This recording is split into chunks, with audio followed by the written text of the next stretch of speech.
आज सोमवार है, नाग पंचमी है और श्रावण का महीना है। 2026 में सावन के सोमवार को 17 तारीख को बाबा की ये शिवरात्रि फिर पड़ रही है, वापिस नाग पंचमी पड़ रही है।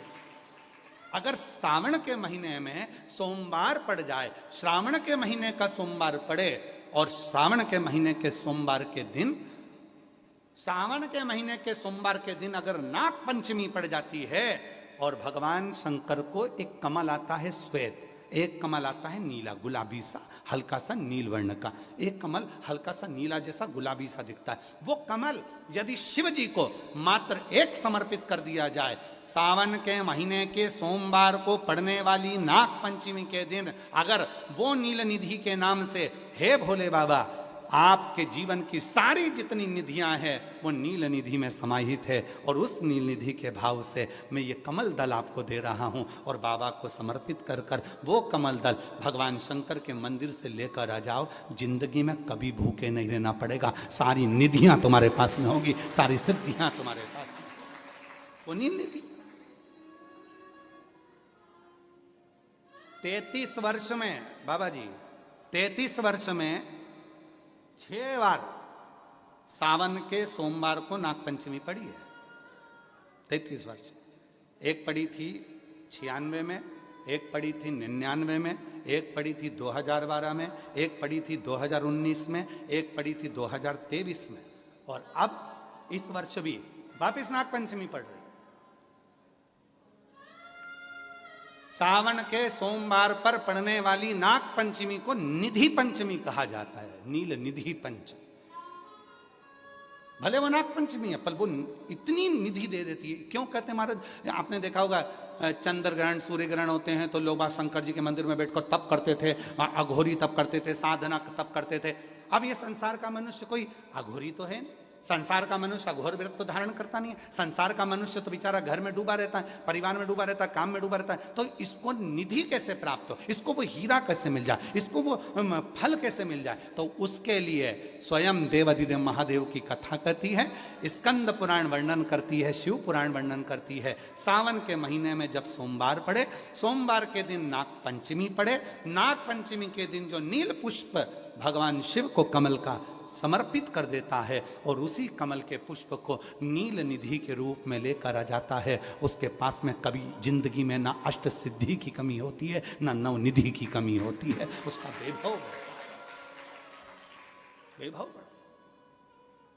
जितने संसार के लोग कर्जे में हैं, भले तुम्हारा बैंक का कर्जा हो, लोन का कर्जा हो, चाहे तुमने दुनिया में कहीं से भी कर्जा ले रखा हो, एक बार अभी 17 अगस्त को पड़ेगी, सोमवार को नाग पंचमी 17 अगस्त। 33 वर्ष में ये 7वीं बार आ रही, बहुत रुक रुक के आती है सोमवार के, बहुत रुक रुक के, और ना जाने फिर अगला योग कब लगेगा। अगर मौका मिला है कर लो। और हमने यहां तक कहा यदि कमल का पुष्प ना मिले तो एक महाराज जी एक पुष्प होता है, वो नीले कलर का शंख जैसा होता है जो शिव जी को बड़ा प्रिय है। क्या बोलते हैं उसको? शंख पुष्पी, क्या वो नीलकंठ, हाँ एक नीले कलर का होता है। अभी तो यहाँ पर है नहीं, हम प्रयास करेंगे आपको उसका दर्शन कराए। चढ़ा है, लाओ चढ़ा है, लाओ जा लाओ।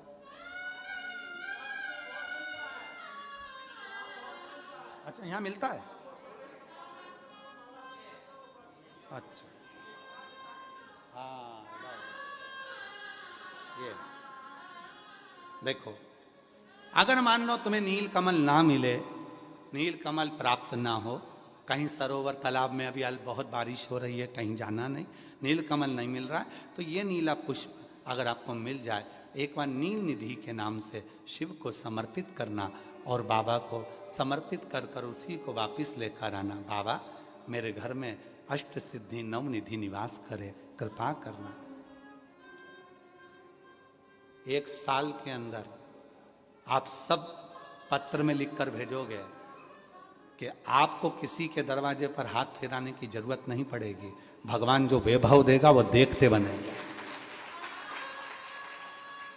नील निधि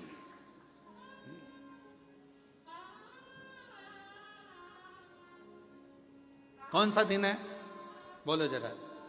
सावन के, जम के बोलो जरा, जम के बोलो। सावन के सोमवार पर यदि नाग पंचमी पड़े तो फिर हमें ना तो तप करना है, ना साधना करना है, ना कोई उपवास, ना कोई। और एक और चीज बड़ी सुंदर लिखी है महाराज, नील निधि, ध्यान दीजिएगा। यदि डॉक्टर ने कह दिया तुम्हारे शरीर में कोई गठान है, बहुत बड़ा कोई रोग हो गया है, ये छूट नहीं रहा है, बहुत तकलीफ में पड़े हुए हो और मिट नहीं रहा, तब शिव जी के शिवलिंग पर एक दुर्वा, दुर्वा का मुख हो जलाधारी की ओर जहां से पानी बहता, बेलपत्री, बेलपत्री का डंडी का मुख हो जहां से जल बहता जलाधारी की ओर, और दो छोटी छोटी कटोरियों में यदि सावन महीने के सोमवार की नाग पंचमी पर अगर दूध चढ़ाया जाता है और उसको दूध चढ़ी हुई बेलपत्री और दुर्वा दोनों को लेकर आया जाता है, दुर्वा सुबह के समय द्वितीय दिवस में, जिस दिन चढ़ाओगे उस दिन नहीं, द्वितीय दिवस में उसको सुबह सुबह चबाकर खा लीजिए, और बेलपत्री को जिस कक्ष में आप सोते हैं उस कक्ष में उसको रख लीजिए, कहीं पर भी, हमेशा के लिए। जो शरीर का रोग है वो धीरे धीरे मिटेगा ही, और 4 से 6 महीने के अंदर बड़े से बड़ा रोग सारी रिपोर्टें नील आकर सामने खड़ी हुई। ये कोई साधारण नहीं है सावन महीने का सोमवार उस दिन पड़ने वाली नाग पंचमी। आप सबको तो साधुता है, आपकी बार 17 अगस्त को पड़ रही है और बाबा की कृपा से आपको ये कथा श्रवण करने को मिल गई नील निधि की। एक नारी की जिंदगी में जब कोई विषम परिस्थिति आ जाती है, एक नारी की जिंदगी में जब कोई विषम परिस्थिति आ जाती है और उसकी आंख के आंसू जब सूखते नहीं हैं, बड़ी दुखी होकर वो अपने घर में रहती, कहीं पति मदिरा में डूबा है, परिवार के लोग अपशब्द कह रहे हैं, ताने दे रहे हैं, गालियां दे रहे हैं, और वो सोच कर बैठी अब जिंदगी नहीं चाहिए भगवान, तू ये जीवन अब मत देना। जिसकी बहुत गति बिगड़ी किसी नारी की जिंदगी जब इस तरह से जी रही होती है, शिव पुराण कहती है केवल एक चावल का दाना, एक अक्षत, एक बेलपत्र और एक पुष्प की, लाल पुष्प की पंखड़ी, जो सोमवार की अष्टमी के दिन मां मालिनी के नाम से, मां गौरा के नाम से, आदिशक्ति के नाम से, 3 नामों का स्मरण कर कर मालिनी, मां गौरा, आद्य शक्ति का स्मरण कर कर जो अशोक सुंदरी वाली जगह पर समर्पित कर देती है नारी, उसकी जिंदगी से दुख समाप्त हो जाता है और वो खुशी की ओर अग्रण्य हो जाती है। मां मालिनी कोई साधारण नहीं है, गजमुखी है ये, जिसके मस्तक, जिसका शीश गज का है, साधारण नहीं है ये। मत्स्य पुराण कह रही है, विष्णु धर्मोत्तर पुराण कह रही है, और नव दुर्गा उपनिषद कह रहा है, ये मालिनी मां कोई साधारण नहीं। उसका नाम का स्मरण, हमारे एक नारी बहुत कष्ट की अगर जिंदगी जी रही है तो उसको एक बार अपने जीवन में उपाय करना चाहिए, उसको जीवन में एक बार मां गजमुखी मालिनी का स्मरण करना चाहिए, उसकी भक्ति कम नहीं, दुख समाप्त। वो गजमुखी मालिनी, एक लाल चंदन में भिड़ा हुआ अक्षत, एक बेल पत्र, एक फूल, लाल फूल की एक पंखड़ी हो, फूल भी नहीं हो तो पंखड़ी भी, मां मालिनी गजमुखी को जब दिया जाए तो वो सुख प्राप्त करती है। सुख, शंकर भगवान के जितने संतान उतना गजमुखी मालिनी ने अपने को गोदी में खिलाया। अशोक सुंदरी को, गणेश को, कार्तिक षडानंद को, जया, विषहरा, शामलीवारी, दौतली देव, ये सब कन्याओं को, बेटों को मां मालिनी अपनी गोदी में खिलाती, दुख समाप्त कर देती। जब कोई चढ़ाता है ना अशोक सुंदरी वाली जगह पर ये वस्तु, तो मां मालिनी उसको गोदी में खिलाती, उसको दुख नहीं आने देती, मां मां होती है। आज एक पत्र पढ़कर हमारी आंखों में भी आंसू आए। बड़ा विचित्र पत्र किसी ने सीहोर व्हाट्सएप पर भेजा। वो पत्र सीहोर व्हाट्सएप से यहाँ आशीष जी के पास में भेजा गया। हमने जो हमारे आशीष जी हैं उनके पास वो पत्र को जब पढ़ा तो उसमें बड़ा सुंदर बात लिखी थी। उसको जरा जिंदगी में उतारिएगा कि मेरा शिव, मेरा कुबेरेश्वर महादेव, मेरा महाकाल, मेरा ओमकारेश्वर, मेरी जालपा महारानी, मेरा राम, मेरा कृष्ण तुम्हारा कैसे साथ देता है। उस पत्र में प्रमीला साहू बिलासपुर से हैं, आवासीय नगर की रहने वाली हैं, जिन्होंने वो पत्र लिखकर भेजा। उन्होंने लिखकर भेजा, गुरुजी मैं अपनी सारे परिवार सहेली के साथ में कुबेरेश्वर धाम कावड़ चढ़ाने के लिए आई। अब कुबेरेश्वर धाम जब कावड़ चढ़ाने के लिए मैं जब पहुंची तो कुबेरेश्वर धाम जब कावड़ के लिए हम पहुंचे तो बहुत भीड़ थी। हम भी कावड़ लेकर चले और जाकर जब हमने कुबेरेश्वर धाम पर कार्यकर्ता चारों तरफ लगे थे कंकर शंकर के, उनको हमें जल नहीं चढ़ाते हुए हमने कावड़ उनको दी। उन्होंने दोनों लोटे का जल, दोनों पात्र का जल, दोनों लोटे का जल शिव जी पे चढ़ा दिया और हमारा लोटा हमको खाली कर कर दे दिया। पत्र में लिखा था, मुझे बड़ा गुस्सा आया। प्रमीला साहू बिलासपुर, पत्र में लिखा उन्होंने, हमें बहुत गुस्सा आया, इतना गुस्सा आया कि हमने अपनी सहेली से कहा मैं 1200 रुपये खर्च कर कर एक तो यहां आई और 1200 रुपये खर्च कर कर पहुंची और इतना धक्का खाया। इतना धक्का खाने के बाद बाबा को जल चढ़ाया और जल चढ़ाने के बाद वो सीहोर वाला महाराज ने कहा था, गुरु जी ने कहा था कि एक लोटे का थोड़ा सा जल अपने घर लेकर जाना और उसको अपने परिंदे के पास, अंडे के पास एक कटोरी में उसको चढ़ाना था। पर मेरा तो पूरा जल वहाँ चढ़ गया, अब मेरे को जल नहीं मिला, मेरा तो 1200 रुपये खर्च हो गए। इतना मेहनत करी, इतनी दूर से आई, इतनी तकलीफ भोगी और इतना मेला ठेला में पहुँची, उसके बाद भी मुझे जल नहीं मिला। और वो गुस्सा होकर दोनों लोटे को वहीं पर पटक कर, गुरुजी मैं वहीं पर पटक कर और डंडा भी वहीं पटक कर और मैं स्टेशन चली गई। स्टेशन गई मेरी सहेलियों के साथ में अपनी गाड़ी में, ट्रेन में जिसका रिजर्वेशन करा के आई थी, बैठ गई। ट्रेन में जैसे ही चढ़े, चढ़ते से ही एक लड़का त्रिपुंड लगाया हुआ जिसके हाथ में एक झोला था, वो झोला देकर मेरे को कहता है, बहन जी इसको पकड़ लो, मैं 2 मिनट अपने लड़के को ऊपर चढ़ा लूं, फिर मैं ये झोला ले लेता हूं। वो झोला पकड़ा कर नीचे लड़के को लेने गया और वो आया ही नहीं और ट्रेन चल दी। अब वो झोले की चिंता, पहले से ही तो हम इतने परेशान, ऊपर से वो झोला दे गया।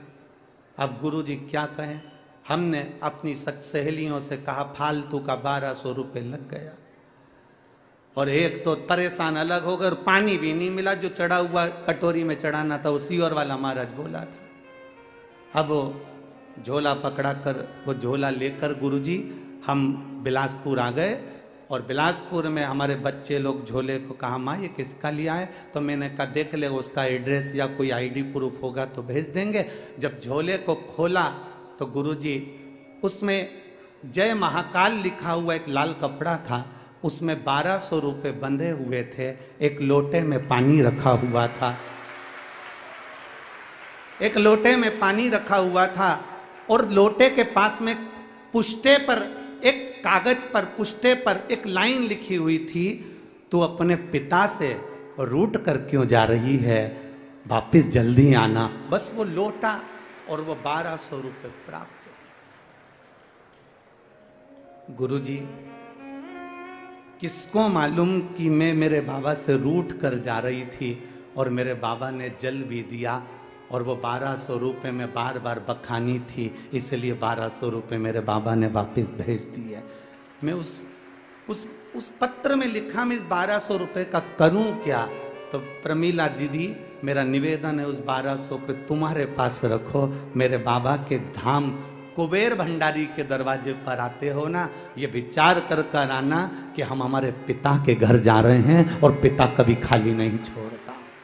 कई बेटा बेटी कह देते हैं हम तकलीफ में, हम कष्ट में, हमें दुख है, हमें तकलीफ है, तो तुम हिम्मत क्यों हारते हो? जब घर में तकलीफ आए, थोड़ा बहुत कर्जा भी बढ़ जाए, थोड़ी बहुत तकलीफें भी बढ़ जाए, थोड़ा बहुत कष्ट भी बढ़ जाए, थोड़ी बहुत तकलीफें अगर जिंदगी में आ भी जाए, तो तुम ये भगवान को धन्यवाद देना कि तूने मुझे इस काबिल समझा कि मैं रेस जीत सकता हूं, इसलिए तूने मुझे कष्ट देना प्रारंभ करा। तकलीफें उसको मिलती है जो जिंदगी में कुछ अच्छा कर सकता है, जो जिंदगी में ऐश की जिंदगी जिया, उसका इतिहास आज तक नहीं बढ़ा बोला गया है।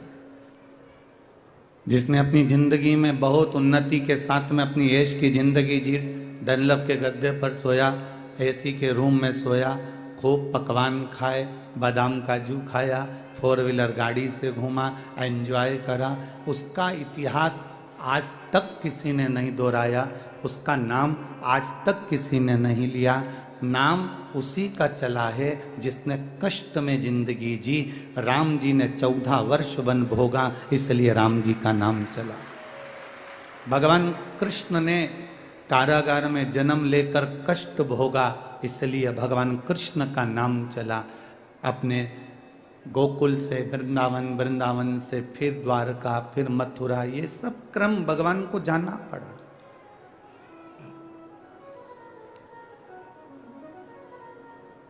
जो सुख की जिंदगी जीते हैं,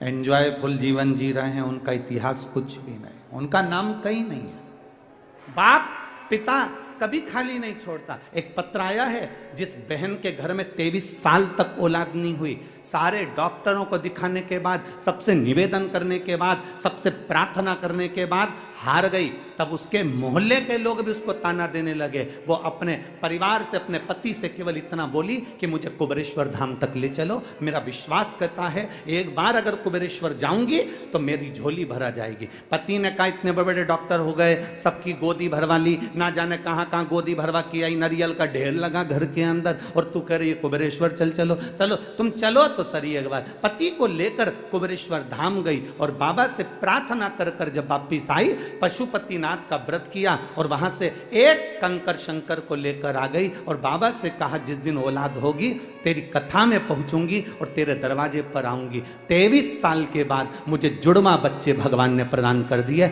मैं बाबा को यहां प्रणाम करने के लिए, ये पत्र में उसने लिखा। कविता रवि साहू, खिलचीपुर, राजगढ़ से आई हूं, कहीं बैठी हैं? कविता रवि साहू, खिलचीपुर, राजगढ़।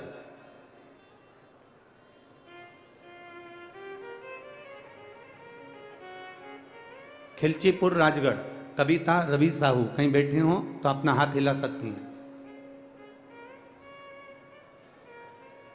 कविता रवि साहू, खिलचीपुर, राजगढ़ से आई हूं। गुरुदेव, मैं कविता रवि साहू, खिलचीपुर, राजगढ़। 6 मई 2017 को शादी हुई थी, सबको दिखाया, सब इलाज करवाया, नहीं हुआ। तब इनसे कहकर बाबा के चरणों में पहुंची और बाबा ने मुझे जुड़वा बच्चे दिए जिसके फोटो मैं लगा रही हूं। आप टीवी पर उन बच्चों के फोटो भी देख सकते हैं जिनके फोटो में लगा। दिखी क्या? अच्छा पीछे हैं क्या ज्यादा? ठीक है। शिव तत्व इसी को कहते हैं। इसको थोड़ा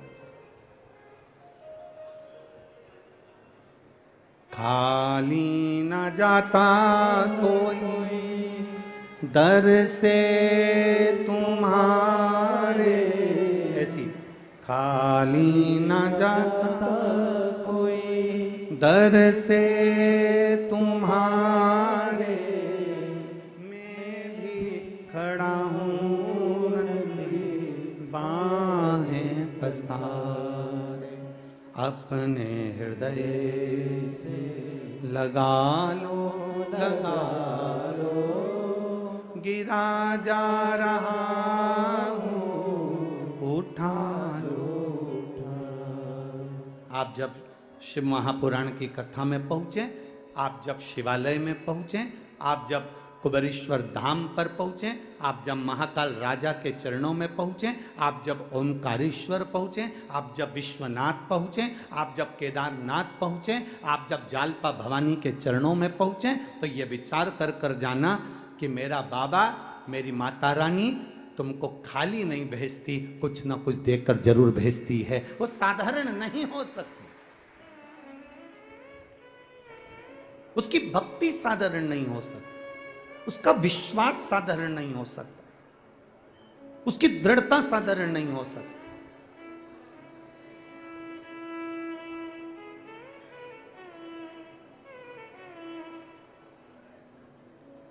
उसके झोले में जल भी है, 1200 रुपए भी है। वो कौन देने वाला, कौन लिख कर देने वाला? हम हमारे बाबा से रूठ जरूर जाते हैं।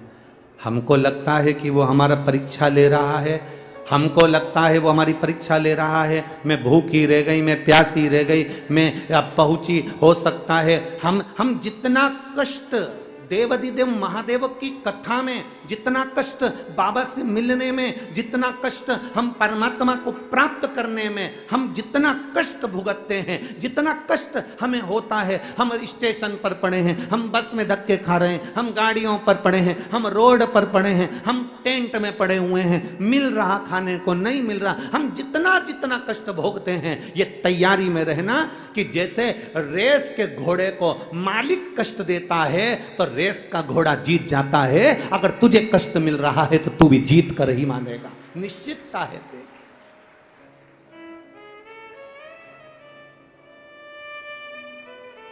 अगर मिल गया थोड़ा कष्ट, मिल गया थोड़ा कष्ट, अगर मिल भी रहा है तो ये अनुभव करें कि कुछ ना कुछ अच्छा करने वाला है। दुनिया के लोग रंग बदलते हैं, दुनिया के लोग रंग बदलते हैं, और मेरा कुबेरेश्वर महादेव वक्त बदलता है, साधारण नहीं है शिव। लोग रंग बदलते हैं, मेरा वैद्यनाथ, मेरा महाकाल राजा, मेरा विश्वनाथ, मेरा कुबेरेश्वर बाबा, कुबेर भंडारी कब वक्त बदल दे, इसका कोई भरोसा नहीं, इसका कोई भरोसा। शंभु शरणे मांगू घड़ी रे घड़ी, दुख काटो दया करी ने दर्शन। ये शिव तत्व की प्राप्ति अपने भीतर करिए। हमें कष्ट से डरना नहीं, हमें कष्ट से लड़ना है। मरना किसी चीज का हल नहीं है। कोई ने अपशब्द कह दिया, आपने सोचा मेरी जिंदगी बेकार हो गई, मैं मर जाऊं तो अच्छा। कर्जा हो गया, तुमने सोचा मेरा जीवन बेकार हो गया, मर जाऊं तो अच्छा। फसल अच्छी नहीं आई, कर्जा बढ़ गया, मैं मर जाऊं तो अच्छा। कष्ट आया तो तुमने मरने का विचार करा, मरने का प्लान करा। कष्ट आए, तकलीफ आए, दुख आए, कुछ कष्ट जीवन में आए, मरने का प्लान मत करना, शिव नाम जपने का प्लान करना, तो वो नैया पार कर सकता है। शंकर को जपिए, शंकर को भजिए। तुम राम नाम, कृष्ण नाम, शिव नाम जो तुम जप सकते हो, जो तुम्हारे भीतर उमंग उत्पन्न करा कर दे, जो तुम्हारे भीतर से निकलता रहे। आप में कई माताएं ऐसी बैठी हुई हैं, आप में कई लोग ऐसे बैठे हुए हैं जो सुबह से उठते हैं तो मुंह पर श्री शिवाय नमस्तुभ्यम आ जाता है। काम करते करते उसके मुख से निकलता रहता है श्री शिवाय नमस्तुभ्यम, श्री शिवाय नमस्तुभ्यम। मंदिर जा रही है श्री शिवाय नमस्तुभ्यम, कहीं काम कर रही है श्री शिवाय नमस्तु। कई लोग आप में ऐसे बैठे हुए हैं जिनके मुख पर गुणगान चलता रहता है, सुबह उठे तो गुणगान, रात को सोए तो गुणगान। उसके भीतर कथा के प्रति इतना रुझान हो गया कि शंकर का नाम उसके मुख से निकलता रहता है। ओम नमः शिवाय, नमः शिवाय, राम नाम, कृष्ण नाम, शिव नाम उसके भीतर अपने आप घट की जिह्वा से निकलता रहता है। उसको वो नहीं चाहती कि मेरे मुंह से नाम निकले, तो भी वो नाम अपने आप निकल रहा है। मतलब शंकर भगवान उसको याद करना प्रारंभ कर दिए, इसलिए अपने आप श्री शिवाय नमस्तुभ्यम मुख से निकलना प्रारंभ हो गया। शिव याद कर रहे हैं उसको, भगवान देवादिदेव महादेव याद कर रहे हैं उसको, इसलिए शिव नाम मुख से निकल रहा।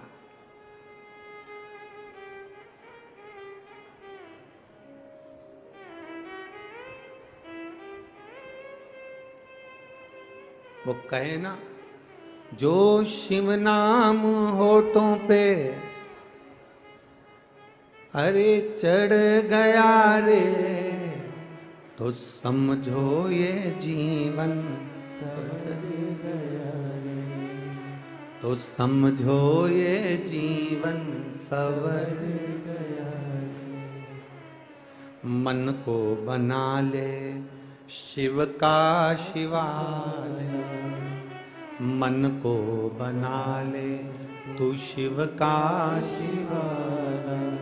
संग में चलेगा तेरे वो डमरू वाला, संग में चलेगा तेरे वो डमरू वाला। शिव को ही हृदय बिठा लो रे, ये शंकर हमारे भीतर विराजमान हो, शिव हमारे भीतर नस नस में, रोम रोम में समाहित हो।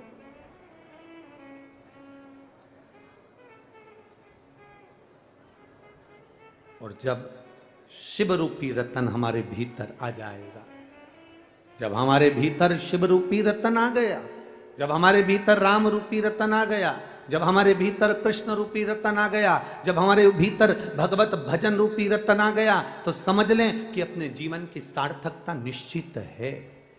कष्ट हो सकता है जीवन में, कष्ट आ सकता है जीवन में, पर उसको निपटाने का, उसको समाप्त करने का तरीका केवल भगवत भजन ही है,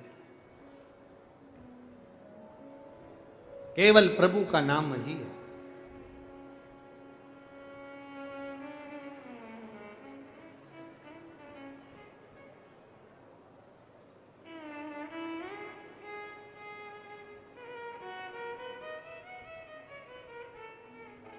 महाराज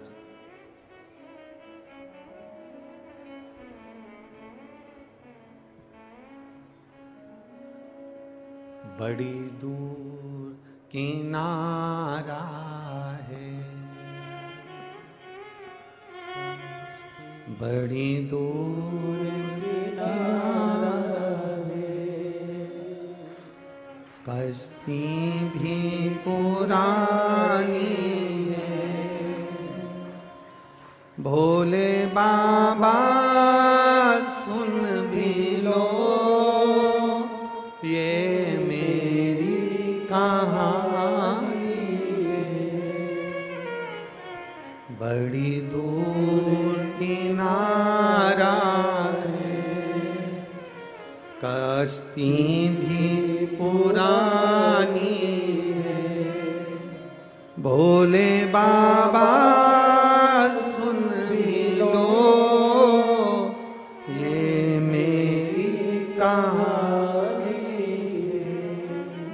मानव का जो शरीर है कब डूब जाए, कब समाप्त हो जाए, किसको मालूम। वो कब आवाज लगा देगा, हमें जाना पड़ सकता है। कब पुकार लेगा, हमें जाना पड़ सकता है।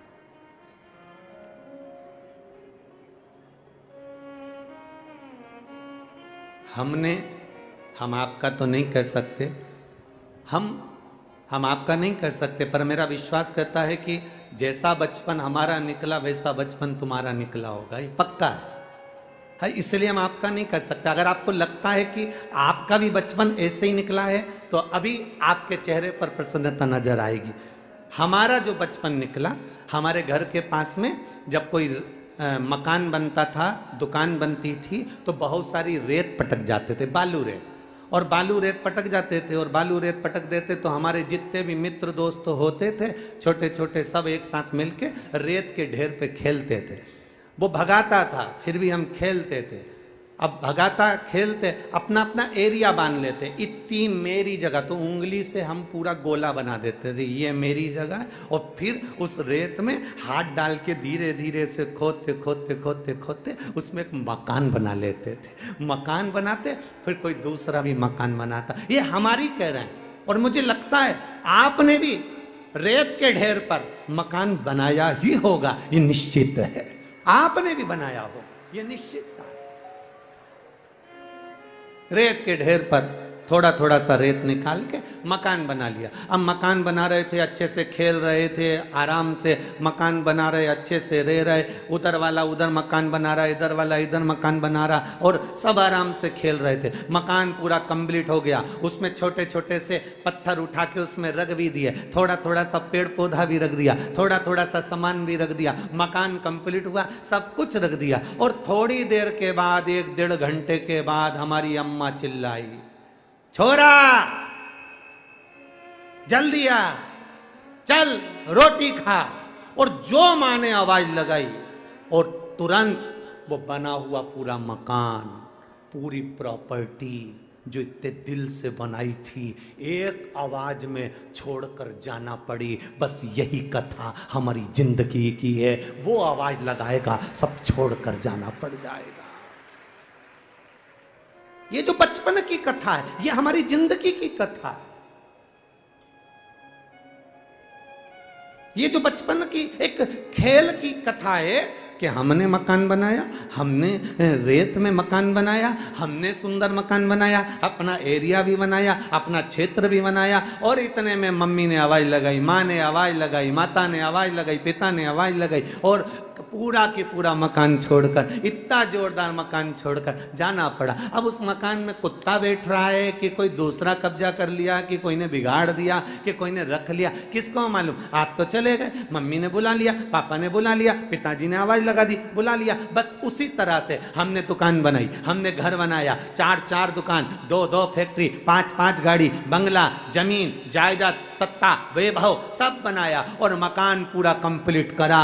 अब तुम्हें ही नहीं मालूम कि कब उसने आवाज लगा दी, और एकदम उसने आवाज लगा दी, चाल ऊपर, और सब छोड़कर जाना पड़ा। आखिरी में सब पड़ा कि पड़ा रहा, सब खाली पड़ा रहा। कौन जाने अब उसमें कुत्ता बैठ रहा है कि कौन बैठ रहा है, कौन उसमें रह रहा है, कौन को मालूम। और बस जो तुम्हारे मरने के बाद जितने लोग आंख से आंसू बहाते हैं, ये 13वें के दिन गरम पूड़ी मांग कर खाते हैं।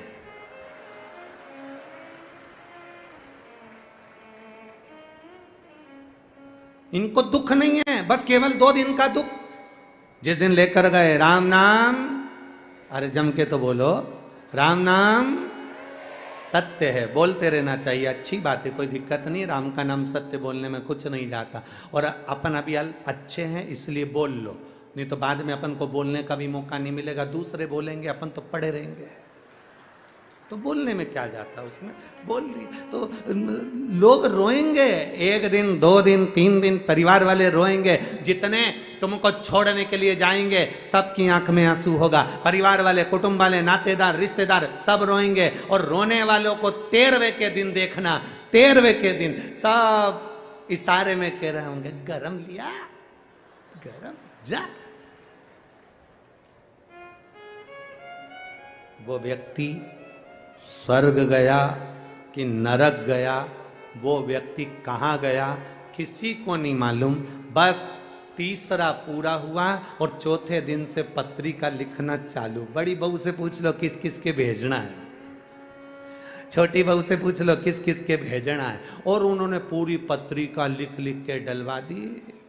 जितने आए खूब गरम गरम पूड़ी और चना की तरी तरी सब्जी, रायता, और रायते में थोड़ा सा सेव डाल के, ये तो पूरी चरे कोई तुझे याद नहीं करे। कौन करे, किसके पड़ी?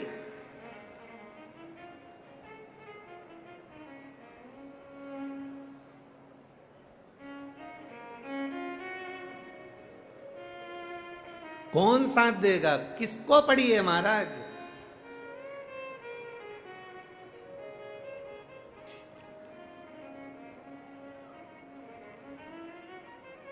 साथ देता नहीं कोई किसी का, क्या भरोसा है इस जिंदगी का, क्या भरोसा? अरे देख लिया संसार हमने, देख लिया सब मतलब के यार हमने देख लिया, झूठे नाते झूठे रिश्ते, झूठे नाते झूठे रिश्ते, झूठा है संसार हमने देख लिया, सब मतलब के यार हमने देख लिया। किसको रोएं, किसको जाने, किससे कहें? इसलिए कुछ नहीं, भगवान के भजन के सिवाय कोई तुम्हारा साथी नहीं होगा, भगवत स्मरण के सिवाय कोई तुम्हारा साथी नहीं होगा।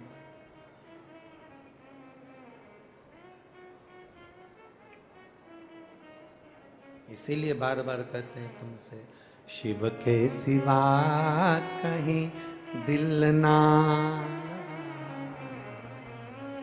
शिव के सिवा कहीं दिल ना,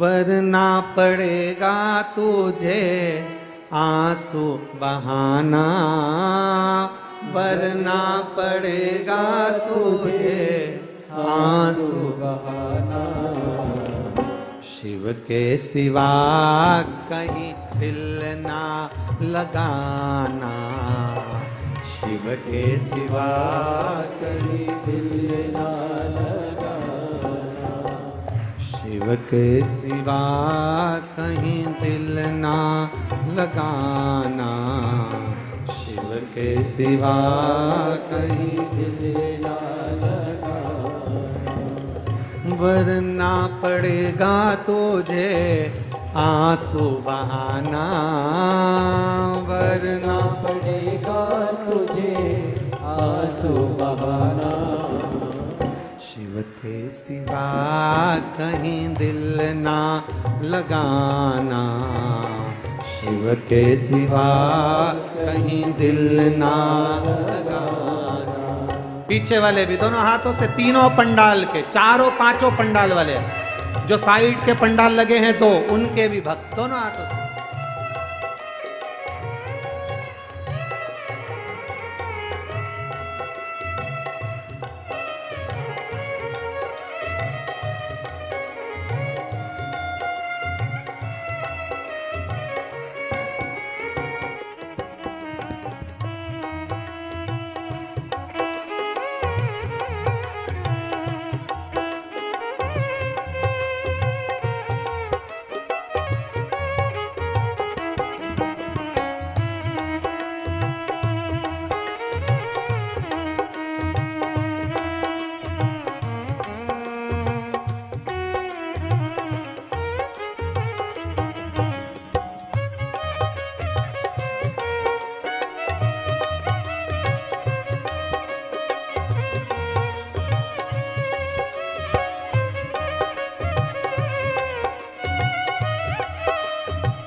दोनों हाथों से ताली से बजाएं।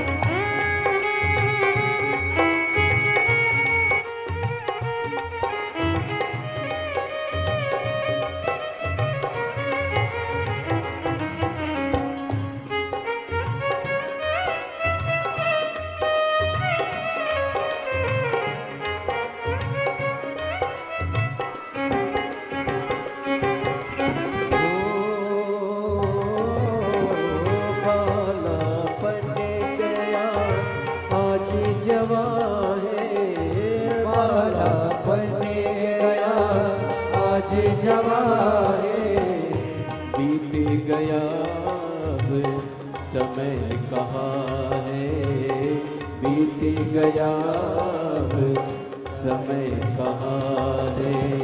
बाला बने गया आज जवान है, बाला बने गया आज जवान है। बीत गया समय कहाँ है, बीत गया समय कहाँ है। सोच समझ के, सोच समझ के वक्त गवाना। शिव के सिवा कहीं दिल ना लगाना, शिव के सिवा कहीं दिल ना लगाना। ओ वरना पड़ेगा तुझे आंसू बहाना, वरना पड़ेगा तुझे आंसू बहाना। शिव के सिवा कहीं दिल ना लगाना, शिव के सिवा कहीं दिल ना लगाना, शिव के सिवा कहीं दिल ना लगाना, शिव के सिवा कहीं दिल ना लगाना। शिव के सिवा कहीं दिल ना लगाना, शिव के सिवा कहीं दिल ना लगाना। शिव के सिवा कहीं दिल ना लगाना, शिव के सिवा कहीं दिल ना लगाना। हर हर महादेव है। अपने स्थान पर बैठकर भगवान देवाधिदेव महादेव से अपने हृदय की बात, दिल की बात बड़े भाव के साथ में, भक्ति के साथ बाबा देवाधिदेव महादेव से भाव से प्रार्थना।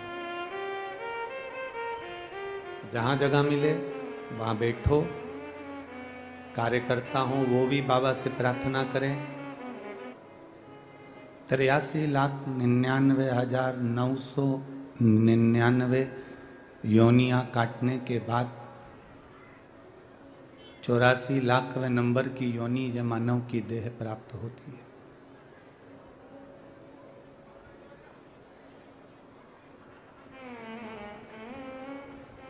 व्यर्थ कार्य के लिए या व्यर्थ विचारों के लिए ये मानव की देह नहीं मिली। व्यर्थ सोच के लिए, व्यर्थ विचारों के लिए ये मानव की देह नहीं।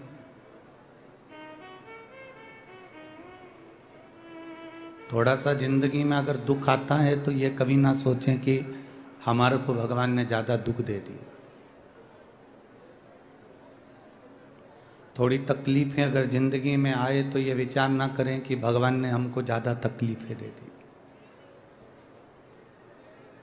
थोड़ा कष्ट जिंदगी में आए तो ऐसा विचार ना करें कि भगवान ने पूरा कष्ट हमको दे दिया।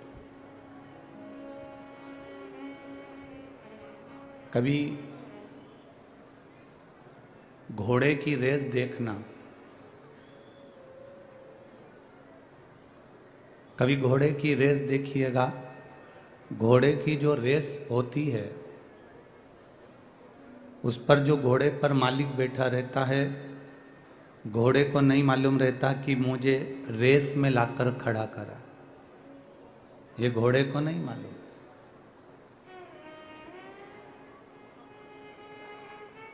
घोड़े को तो इतना मालूम है कि मुझे चलना है और मंजिल तक पहुंचना है।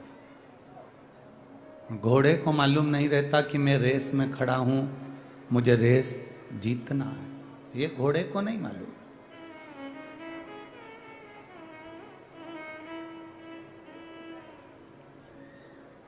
घोड़ा भागता है। क्यों भागता है? क्योंकि उस घोड़े पर जो घोड़े का मालिक बैठा रहता है वो घोड़े को कष्ट देता है।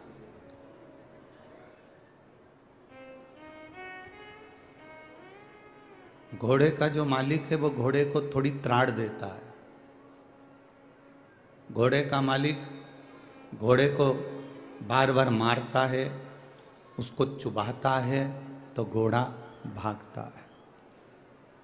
घोड़े को नहीं मालूम कि मुझे रेस में जीतना है, कि मैं रेस में खड़ा हूँ, कि मैं रेस में बैठा हूँ। ये घोड़े को नहीं मालूम। घोड़े को तो मालिक कष्ट दे रहा था, इसलिए घोड़ा भाग रहा था। फिर कष्ट दिया, घोड़ा फिर भागा। बार बार कष्ट दे रहा है मालिक, बार बार कष्ट दे रहा है और घोड़ा भागता जा रहा है। इतना भागता गया घोड़ा उस कष्ट से कि वो कब रेस में जीत गया ये घोड़े को भी नहीं मालूम पड़ा। मालिक ने कष्ट दिया, घोड़ा जीत गया। जब अपनी जिंदगी में अगर थोड़ा सा कष्ट आए तो समझ लेना मेरे मालिक ने तुम्हें रेस में खड़ा करा है जीतने के लिए। उस सरकार ने, मेरे बाबा ने, मेरे भोलेनाथ ने, मेरे त्रिकालदर्शी, मेरे कैलाशी, मेरे अविनाशी ने तुम्हें खड़ा करा है रेस में जीतने के लिए। कष्ट आएगा, तकलीफ आएगी, थोड़ा बहुत कष्ट से काम नहीं चलेगा। घोड़े को बार बार मारा जाता है, बार बार कष्ट दिया जाता है। घोड़े को नहीं मालूम कि मैं रेस में खड़ा हूं। आपको नहीं मालूम कि बाबा ने कष्ट क्यों दिया। आपको नहीं मालूम कि भगवान कष्ट क्यों दे रहा है, तकलीफ क्यों दे रहा है, दुख क्यों दे रहा है। बस इतना जान लो कि बाबा अगर कष्ट दे तो तुम्हारे भीतर ये भाव उत्पन्न होना चाहिए कि मुझे मेरे भोलेनाथ ने रेस में लाकर खड़ा कर दिया और वो जीत दिलाया। ये निश्चित।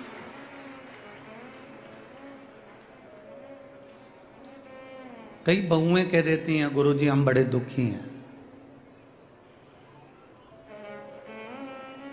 कई बेटे कह देते हैं हम बड़े तकलीफ में, हम बड़े दुखी हैं। हमारे गुजरात में ये बेटी का नाम है हेमलता राठौर, केशव कुंज बिहारी कॉलोनी राजगढ़ की रहने वाली। हमारे यहाँ गुजरात में बड़े भाई को मोटा भाई कहते हैं। तो मैं अपने मोटा भाई आशीष भाई तिवारी जी को धन्यवाद देती हूँ जिन्होंने राजगढ़ में शिव महापुराण की कथा करवाई। तो ये थोड़ा संघर्ष हो सकता है, थोड़ा संघर्ष है जिंदगी में। ऐसा नहीं, संघर्ष से हम आगे बढ़ेंगे तो हमारा जीवन सार्थक होगा। कल हम जब यहां से जा रहे थे तो बस गए और बाबा ने जल वृष्टि चालू करी और ऐसा पानी गिरा, ऐसा पानी गिरा, ऐसा पानी गिरा। हम देख रहे थे सब अपने अपने छांव में, दुकान में, कोई डोम में, कोई कहीं छुप रहा था। पर हमने देखा कि राजगढ़ की जो पुलिस प्रशासन थी वो रोड पर गीली होते होते लोगों को संभाल रही थी।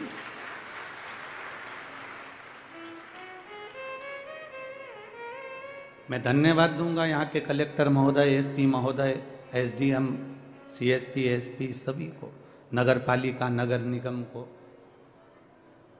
जिन्होंने कदम से कदम मिलाकर इस कार्यक्रम को सफल बनाने का प्रयास किया।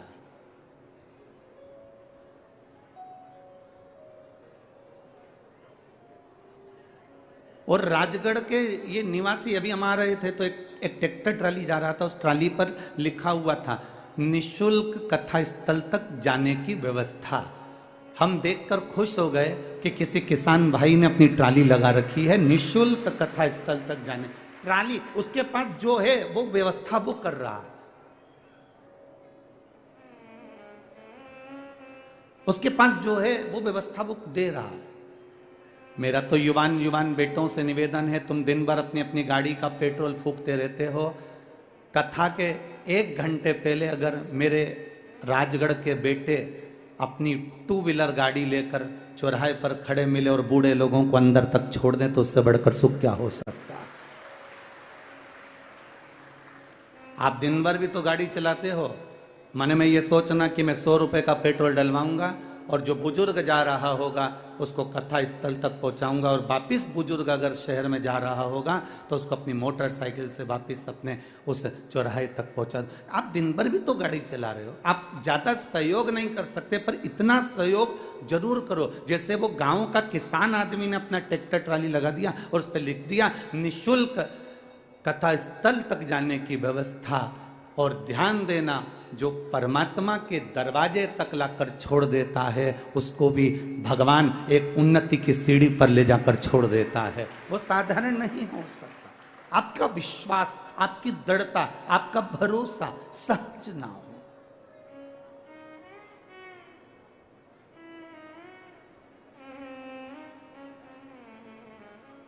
अपने बल को कम मत होने दो, अपने इच्छा शक्ति जो हमारे भीतर है भगवत स्मरण की, उसको कम ना होने दो। एक मालिक थोड़ा सा अगर कष्ट देता है घोड़े को नहीं मालूम है कि मैं रेस में खड़ा हूं, घोड़े को नहीं मालूम कि मैं रेस में हूं। एक आदमी जा रहा था, गाड़ी खड़ी करी, एक बच्चे ने उस आदमी की गाड़ी को देखा, बड़ी सुंदर गाड़ी, बड़ी महंगी गाड़ी। आदमी के मन में आया कि बताओ, बच्चा इस गाड़ी को देख रहा है, छू रहा है। आदमी ने उस बच्चे से कहा, क्या बात है, गाड़ी अच्छी लग रही है? हाँ, चलाओ, अंदर बैठो। आदमी ने उस बच्चे को अपनी गाड़ी में बिठा लिया, आगे चली गाड़ी। गाड़ी आगे चलने पर उस बच्चे ने आदमी से कहा, बहुत महंगी गाड़ी है ना? आदमी ने कहा, हाँ बहुत महंगी है, मेरे भाई ने मुझे गिफ्ट में दी है। आपके भाई ने आपको गिफ्ट में दी है? हाँ। आपके भाई ने आपको गिफ्ट में दी है? हाँ। आदमी ने कहा, मैं जानता हूं तेरे मन में क्या चल रहा है, मैं जानता हूं तेरे मन में क्या चल रहा है। तू ये चाहता है ना कि तेरे को भी कोई गाड़ी गिफ्ट करे? तू ये चाहता है ना? उस बच्चे ने जवाब दिया, नहीं नहीं, मैं ये नहीं चाहता, मैं तो भगवान से बस प्रार्थना कर रहा हूं, मुझे आपके भाई जैसा बना दे कि मैं भी गाड़ी किसी को गिफ्ट कर सकूं। मुझे कोई गाड़ी गिफ्ट करे ये नहीं चाहिए, मुझे आपके भाई जैसा बना दे कि मेरी जिंदगी में मैं ऐसा कर सकूं कि मैं भी अपने भाई को, मैं भी अपनी बहन को, मैं भी अपने परिवार को एक गाड़ी गिफ्ट कर सकूं। मुझे उस भाई के लेवल में लाकर खड़ा कर दे। कहीं दूसरा कोई बच्चा होता तो कहता, भगवान मुझे भी कोई गाड़ी गिफ्ट कर दे जैसे इसके भाई ने करी। पर उसकी सोच, उसका विचार, उसकी दृष्टि, उसकी बुद्धि कितनी प्रबल होगी।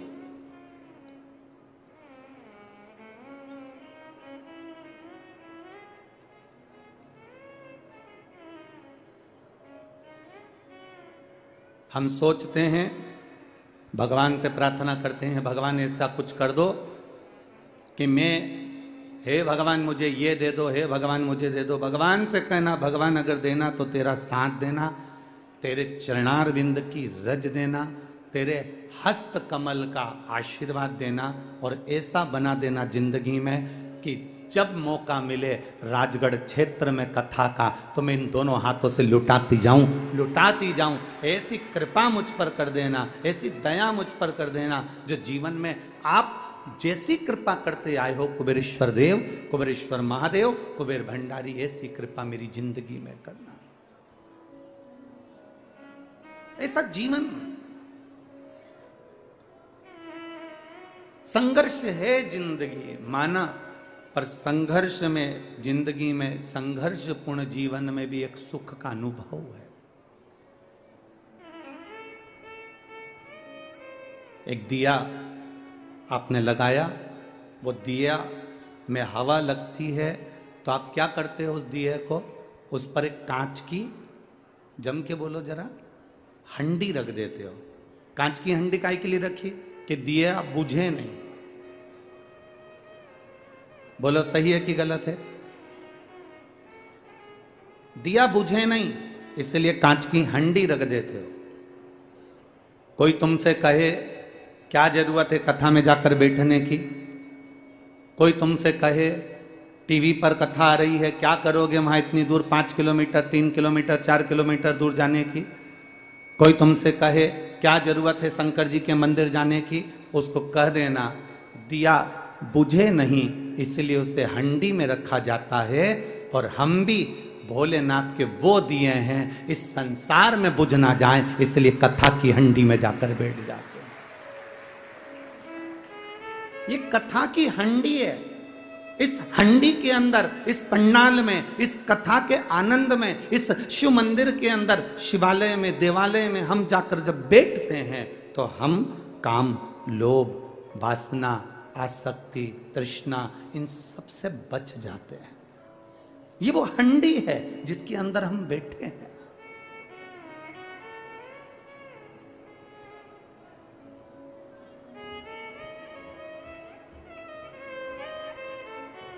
मत्स्य पुराण में, विष्णु धर्मोत्तर पुराण में, नवदुर्गा उपनिषद में, इन तीनों में एक बड़ा सुंदर संवाद माता पार्वती जी की एक सहेली का, एक सखी का था।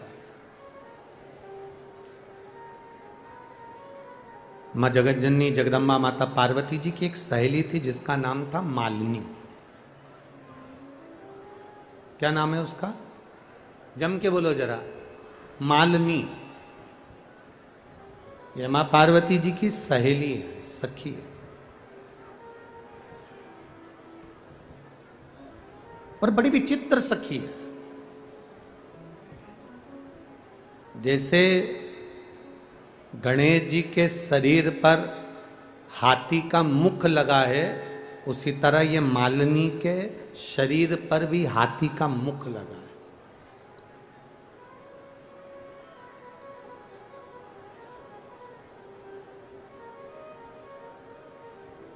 अब आप कहोगे गुरुजी ये स्त्री के धड़ पर हाथी का मुख है? हाँ, एक मत्स्य पुराण में, विष्णु धर्मोत्तर पुराण में, और एक नवदुर्गा उपनिषद के अंतर्गत मालिनी का चरित्र वर्णन आता है। थोड़ा सावधान रहकर सुनिएगा इस चरित्र को, क्योंकि तेज शिव महापुराण की कथा चल रही है। हम मालिनी के उस स्वरूप को जानने का प्रयास करेंगे। भगवान शिव के उस करुणामय आशीर्वाद को हम जानने का प्रयास करेंगे। नवदुर्गा उपनिषद कहती है,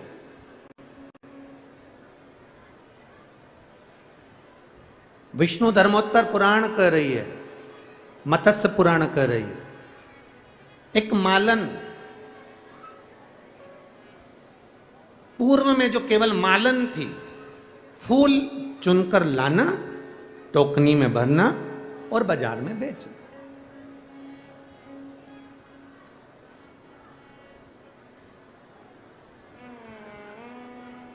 अब इस मालन का काम क्या है?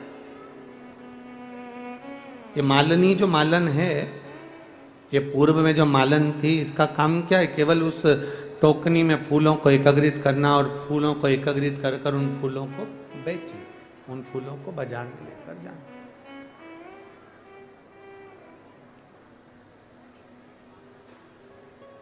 अब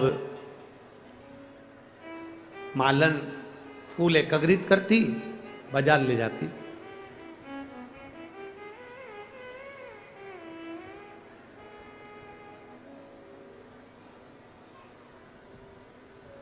इसका एक नियम था। अब वो नियम थोड़ा सा ध्यान दीजिएगा। इसका एक नियम बड़ा विचित्र था इस मालन का।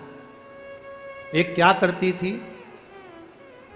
अगर कोई भूल से भी कह देता था कि मैं शिवालय जा रहा हूं, शंकर के मंदिर जा रहा हूं, शिवालय पहुंच रहा हूं, शंकर के द्वार पर पहुंच रहा हूं, तो मालन फूल तो देती थी पर उसका रुपया नहीं लेती।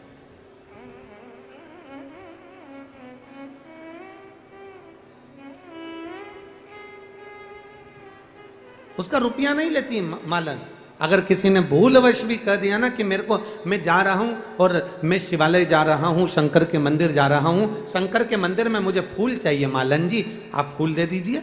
अब माली से मालन से फूल मंगा तो उसने, मालन का नियम था कि वो अगर कोई भूलवश भी कह दे कि कोई शिवालय जा रहा है, कोई शंकर के मंदिर जा रहा है, कोई शंकर के द्वार पर जा रहा है, शंकर की चौखट पर जा रहा है, तो मालन उससे धन नहीं लेती थी, उससे पैसा नहीं लेती थी। जाओ साहब ये फूल ले जाओ, देवाधिदेव महादेव को चढ़ा दो, ये पुष्प ले जाइए और बाबा को चढ़ा दो। अब एक बहुत सुंदर बात अपने जीवन में उतारिएगा, जरा ध्यान दीजिएगा। कोई चोरी कर कर धन लेकर आ गया,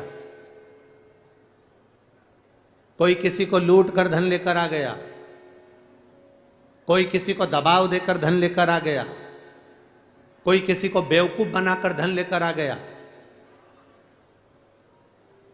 कोई किसी को कष्ट देकर धन लेकर आ गया।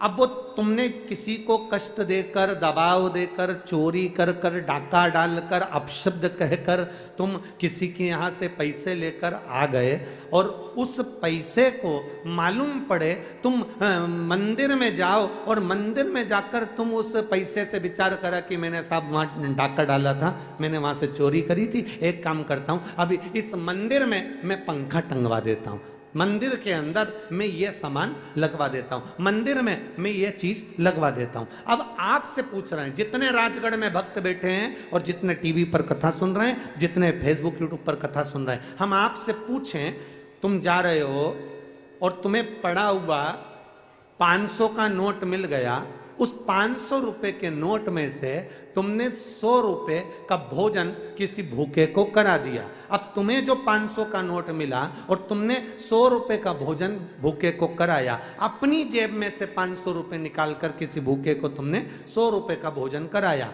अब तुमने जो भोजन कराया भूखे को, वो पुण्य किसके खाते में जाएगा?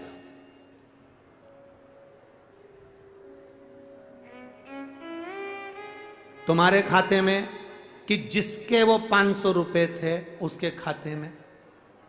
अब बोलो जरा जल्दी बोलो राजगढ़ वाले, किसके खाते में गए? जिसके 500 रुपए गिरे थे। अब तुमने मालूम पड़े तुमने डाका डाल दिया, चोरी कर ली, तुमने छल कर लिया, कपट कर लिया, बेईमानी कर ली, तुमने किसी को कष्ट दे दिया और उससे धन लेकर आ भी गए और तुमने उस धन का पंखा टांग भी दिया, तो वो तुम जिसका लेकर आए हो वो पंखा उस जीव के खाते में चला जाता है, उसका है वो उसके खाते का है।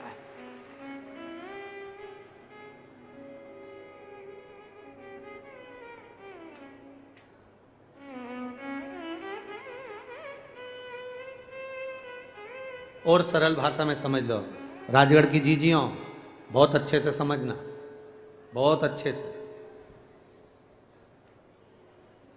हरतालिका तीज का पूजन यहाँ करते हैं लोग, कौन कौन करता है जरा हाथ उठाओ, सब करते हैं? हाँ ठीक है, रखो रखो रखो, ठीक है। हरतालिका तीज का पूजन जिसके यहाँ तुम करने के लिए गए हो, ठीक है, अब तुम्हें चाहिए क्या?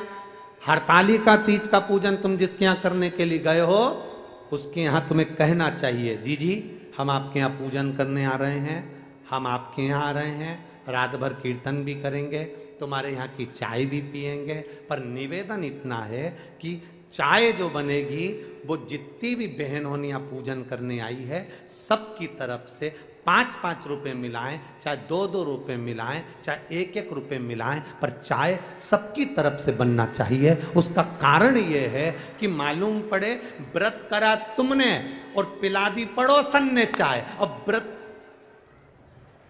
खाते में पहुंच गए।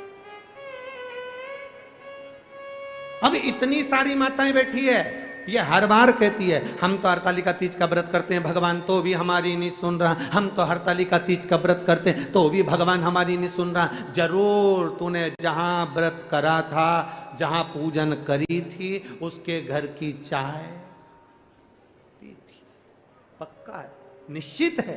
तूने पूजन करी, जैसे तू पूजा की थाली अपनी लेकर गई है, ले जाते हो अपनी थाली, बोलो जम के बोलो जरा, ले जाते हो? जैसे पूजन की थाली अपनी लेकर गए हो, फल अपना लेकर गए हो, पानी का लोटा अपना लेकर गए हो, उसी तरह वो जीजी से कह दो, जीजी हम आपके यहाँ पूजन करेंगे, आराधना करेंगे, रात भर कीर्तन करेंगे, रात भर सत्संग करेंगे, रात भर आराधना करेंगे, पर तुमने जो हमको चाय पिलाई है, अर्थात जितनी बहनें आएंगी वो 2-2 रुपए मिलाकर सबके लिए चाय बनेगी, तो पुण्य सबके खाते में चले जाएगा, एक के खाते में नहीं जाएगा। ये पुण्य की प्रबलता है, ये भजन की प्रबलता है।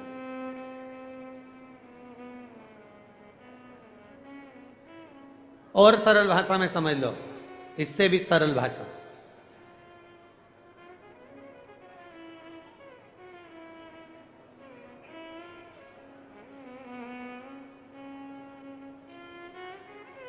एक फूल वाले को बड़ा सुंदर एक कमल का पुष्प मिल गया, हो सकता है ऐसा कोई सुंदर सा फूल कमल का हाथ में आ गया, सुंदर सा। अब फूल वाले को एक फूल आया, नगर में संत आए, साधु आए, गुरु आए, माली ने विचार करा कि फूल में संत के पास जा रहा हूं तो फूल लेकर जाऊंगा, संत के पास। अब माली फूल को लेकर जाने लगा तो राजा ने उसकी टोकनी में बड़ा सुंदर पुष्प देखा, तो पुष्प देखकर राजा ने कहा ये फूल हमको दे दो, 8000 सोने की मुद्रा हम आपको देते हैं, ये फूल हमें दे दो। माली ने कहा महाराज आप ये फूल लेकर कहाँ जाओगे? तो कहा संत आए हैं, उन संत को ये पुष्प देना। माली ने कहा महाराज फूल अगर आप देंगे तो मैंने भी तो संत को देने के लिए फूल रखा है, मैंने भी तो संत को देने के लिए फूल रखा, मैं नहीं दे सकता। 8000 सोने की मुद्रा छोड़ दी उस फूल के लिए। नगर का मंत्री आ गया, उसने कहा फूल हमें दो, हम 16,000 स्वर्ण मुद्रा तुमको देते हैं। फूल नहीं दिया। आखिरी में वो फूल लेकर संत के पास गया तो पूरे नगर के लोगों ने कह दिया इसने इस फूल के 8000 सोने की मुद्रा नहीं ली, इसने 16,000 सोने की मुद्रा नहीं ली, ये फूल गुरुदेव आपके लिए लेकर आया है। संत के पास जब वो पहुंचा उसने फूल चरणों में रख दिया, बस केवल हाथ जोड़कर कहा गुरुदेव मेरे पास देने के लिए कुछ नहीं है। जब मैंने सुना है किसी गुरु से मिलने के लिए जब कोई जाता है कोई सामान लेकर नहीं जाता, केवल अपना पाप गुरु के चरणों में छोड़ने के लिए जाता है। मैं अपने पाप आपके चरणों में छोड़ने के लिए आया।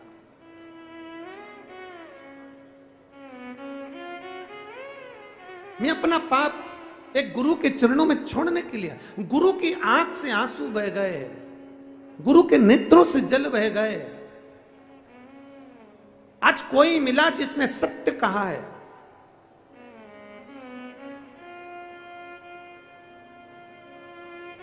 मालनी मालन फूल देती है, पर शंकर भगवान को अगर कोई चढ़ाने जा रहा है तो वो फूल निशुल्क फ्री में वो फूल दे देती है, फ्री ले जाओ।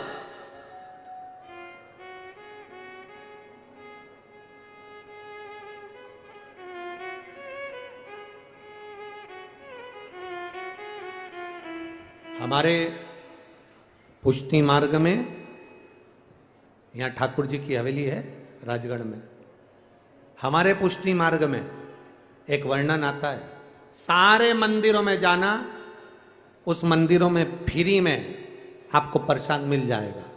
हनुमान जी के मंदिर जाएंगे फ्री में प्रसाद मिल जाएगा, राम जी के मंदिर जाएंगे फ्री में प्रसाद मिल जाएगा, दूसरे मंदिर जाएंगे फ्री में प्रसाद मिल जाएगा। केवल पुष्टि मार्गी हवेली जी, ठाकुर जी की हवेली जी एक ऐसी होती है जहां पर आप 50 रुपए जमा करो तो आपको मोहन थाल मिल जाएगा, आप 25 रुपए जमा करो आपको ठोर मिल जाएगा, आप 10 रुपए जमा करो आपको पान का बीड़ा मिल जाएगा। बोलो सही है कि गलत है?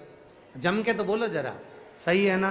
केवल ठाकुर जी की हवेली पुष्टि मार्ग में श्रीमद वल्लभाचार्य जी ने यह नियम लगाया कि हवेली जी में अगर कोई प्रसाद ले रहा है तो फिर ही नहीं, उससे भी एक शुल्क लिया जाए। उसका कारण क्या हुआ, उसका कारण क्यों है? उसका केवल एक कारण है कि फ्री में अगर प्रसाद मिलता है तो उसको लोग ले जाकर अलमारी पे रख देते हैं, फ्रिज पे रख देते हैं, बाद में वो अलमारी में पड़ा रहता है और 15 दिन बाद वो काम वाली बाई को दे दिया जाता है।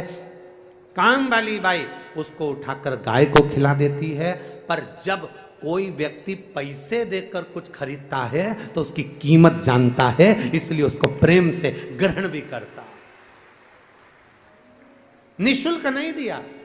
हमारे पुष्टि मार्ग की हवेली में आपको 50 रुपए का ठोर मिल सकता है, 10 रुपए का एक मोहन थाल। उसका एक नियम बनाया, उसका कारण यह है प्रसाद का सम्मान हो।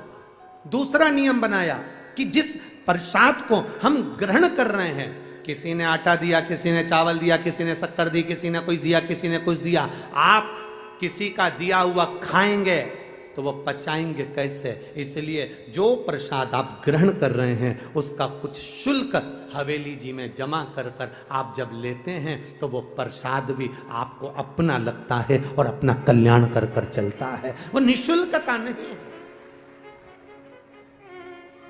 पर ऐसे भी लोग बैठे हैं और ऐसे भी लोग होंगे, ऐसे बहुत सारे लोग संसार में, राजगढ़ में है कि नहीं पता नहीं हमको, ऐसे बहुत सारे लोग बैठे हैं, एक पीपा तेल देते हैं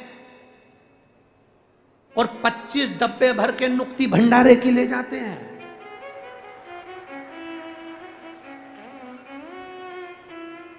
ऐसे भी लोग हैं, राजगढ़ में भले नहीं होंगे। पीछे से आवाज आ रही है, पीछे से आवाज आ रही है, हम नहीं कह रहे।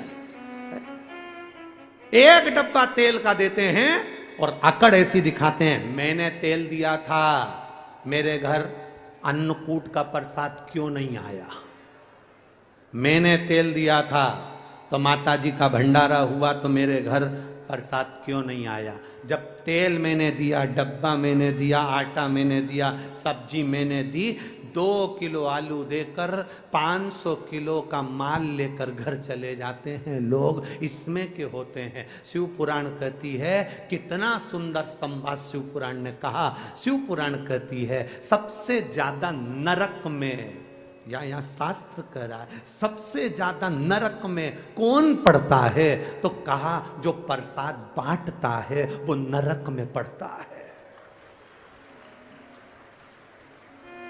सबसे ज्यादा नरक में कौन पड़ता है? तो कहा प्रसाद बांटने वाला पड़ता है। प्रसाद बांटने वाला नरक में क्यों पड़ता है? क्योंकि उसका एक कारण है, प्रसाद धर्म की जगह पर बंटता है, प्रसाद सत्य की जगह पर बंटता है, प्रसाद कथा में बंटता है, प्रसाद मंदिर में बंटता है, प्रसाद सत्संग में बंटता है। तो सत्संग में अगर प्रसाद बंट रहा है, धर्म की जगह पर तुम खड़े हुए हो, प्रसाद बांटने खड़े हुए हो, तुमने हाथ में तसला रख रखा, प्रसाद दे रहे हो, तो व्यक्ति नरक क्यों चले जाता है? उसका कारण है प्रसाद बांटने वाला जब बांटने खड़ा होता है, अपना वाला आया तो हाथ ऐसा हो जाता है और पराया आया तो हाथ ऐसा हो जाता है। जो भगवान के दरवाजे पर खड़े होकर छल करता है वो सीधे, बोलो जम के बोलो जरा, नरक चले जाता है। इसलिए मेरी राजगढ़ की जिज्जियों और मेरे यहां पर बैठे जितने भी जीजाओं, सबसे निवेदन है, प्रसाद बांटने जब खड़े होना, तुम्हारी धर्म पत्नी भी आ जाए और तुम्हें कितनी भी आंख दिखाए, कितनी भी दिखाए,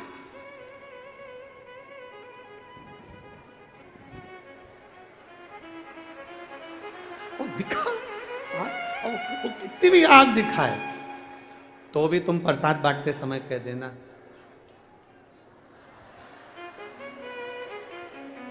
फिर बोध कहेगी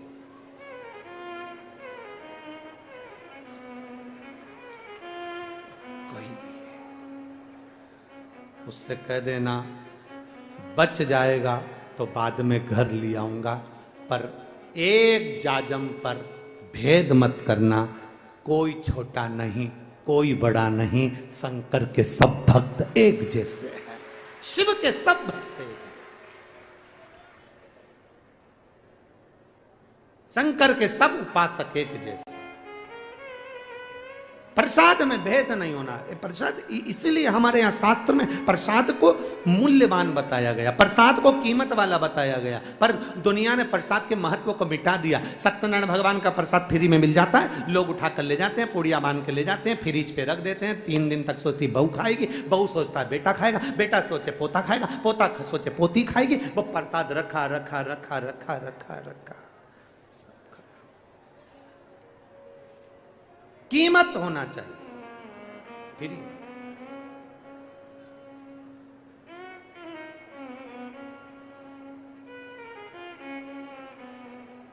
और देखिए मेरे बाबा ने,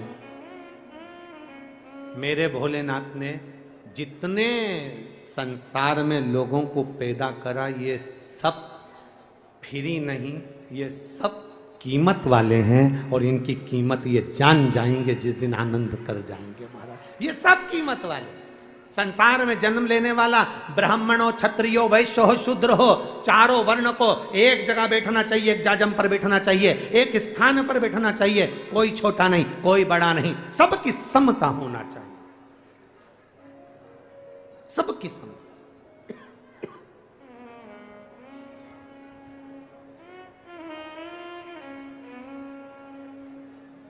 ब्रह्मा विष्णु सदा शिव जानत अविवेका, प्रणवाक्षर के ओम अक्षर के ये तीनों।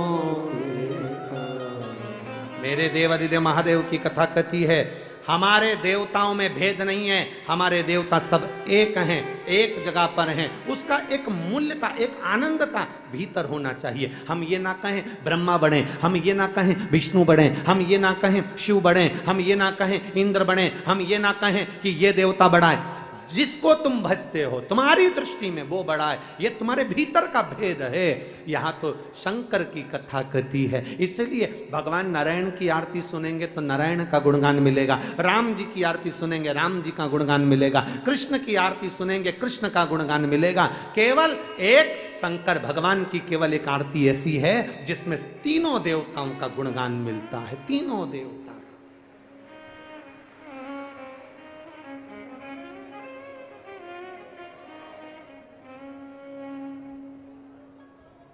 अच्छे माला बन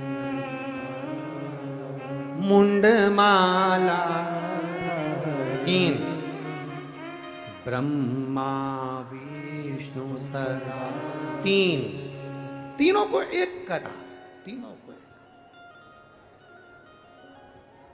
तीनों को एक।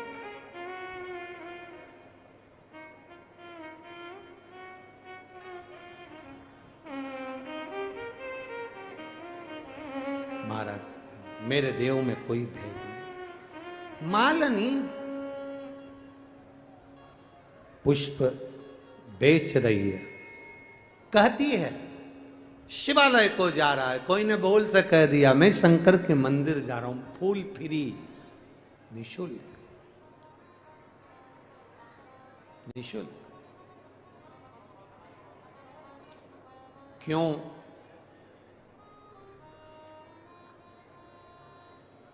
पुराने जमाने में पुराने जो लोग होते थे,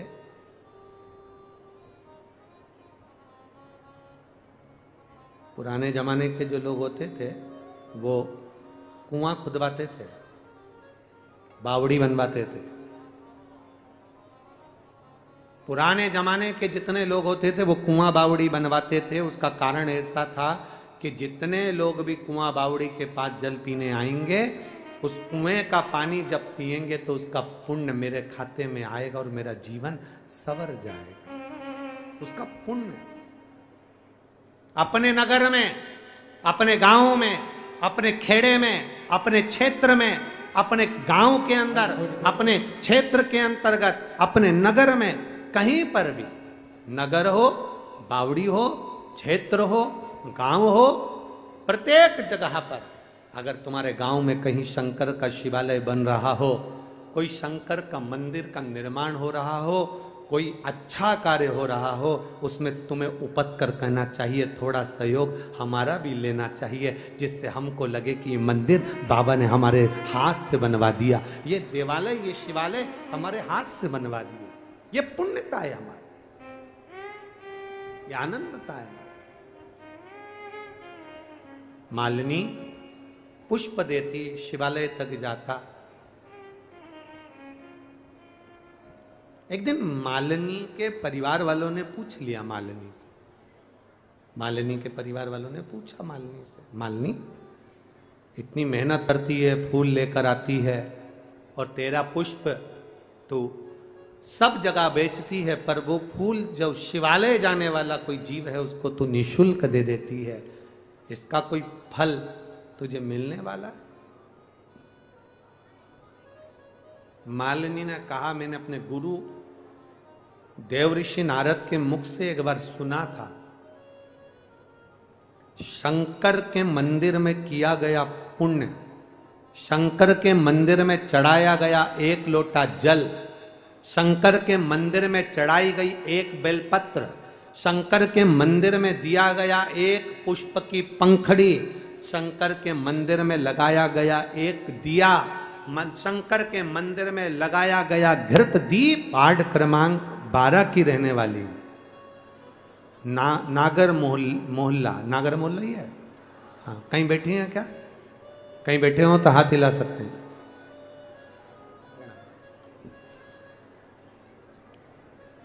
मेरा नाम प्रिया पुष्पद है, मेरे पति का नाम श्याम सुंदर पुष्पद है। मैं राजगढ़ नागर मोहल्ले वार्ड क्रमांक 12 की रहने वाली हूँ। कहीं बैठी हो तो हाथ हिला सकती हैं। दिख गई क्या? हाँ दीदी दिख गए, ठीक ठीक है, हाथ हिला दो एक बार। ठीक। गुरुदेव, एक लोटा जल आप कहते हो धीरे धीरे चढ़ाना चाहिए और वापिस जब लौट कर आओ तो बाबा को कहकर आना चाहिए। मैंने वही किया। मेरा बेटा 5-6 साल से सरकारी नौकरी की तैयारी कर रहा था, 1-2 नंबर से रह जाता था। मेरे बेटे ने अब ठान लिया कि मैं सरकारी नौकरी की तैयारी नहीं करूंगा माँ, क्योंकि हो ही नहीं रहा। मैंने अपने बेटे से कहा, देवाधिदेव महादेव को एक लोटा जल चढ़ा, धीरे धीरे श्री शिवाय नमस्तुभ्यम कहकर जब जल चढ़ाएगा, वापिस लौट कर जब आए तो बाबा से कहकर आना, बाबा आप मेरे साथ चलो और मेरी जिंदगी को संवार दो। गुरुदेव वही क्रम किया। बेटे में भी हिम्मत आई, बल आया, और बेटे ने कहा माँ अब तो कुछ भी हो जाए। 3 दिन बेटा शंकर के मंदिर गया और चौथे दिन का तब कुछ भी हो जाए माँ, सरकारी नौकरी तो मिलेगी ही, मैं मेहनत भी करूंगा और बाबा मेरा साथ भी देगा। गुरुदेव शिव जी के मंदिर में धीरे धीरे श्री शिवाय नमस्तुभ्यम कहकर जल चढ़ाने लगा। आता, बाबा से प्रार्थना करता। एग्जाम का टाइम आया, बेलपत्री शहद का प्रयोग करा। मैंने पशुपति व्रत करा। बाबा की कृपा का मैं क्या वर्णन करूं गुरुदेव।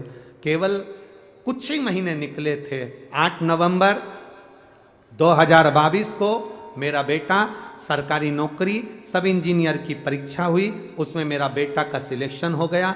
3 जुलाई 2023 को उसने ज्वाइनिंग कर लिया और यहीं राजगढ़ में मोहनपुरा डैम में मेरा बेटा इंजीनियर पद पर नियुक्त हो गया। मैं बाबा को प्रणाम करूंगा। बधाई माँ आपको, बेटी है। हर हर महादेव। ये शिव तत्व है,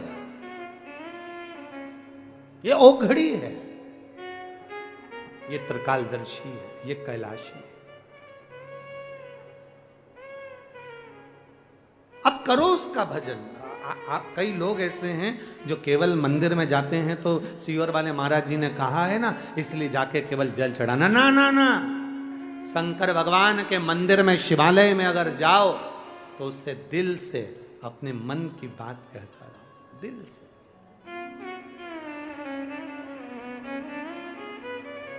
कोई जाए जो काशी में, मेरा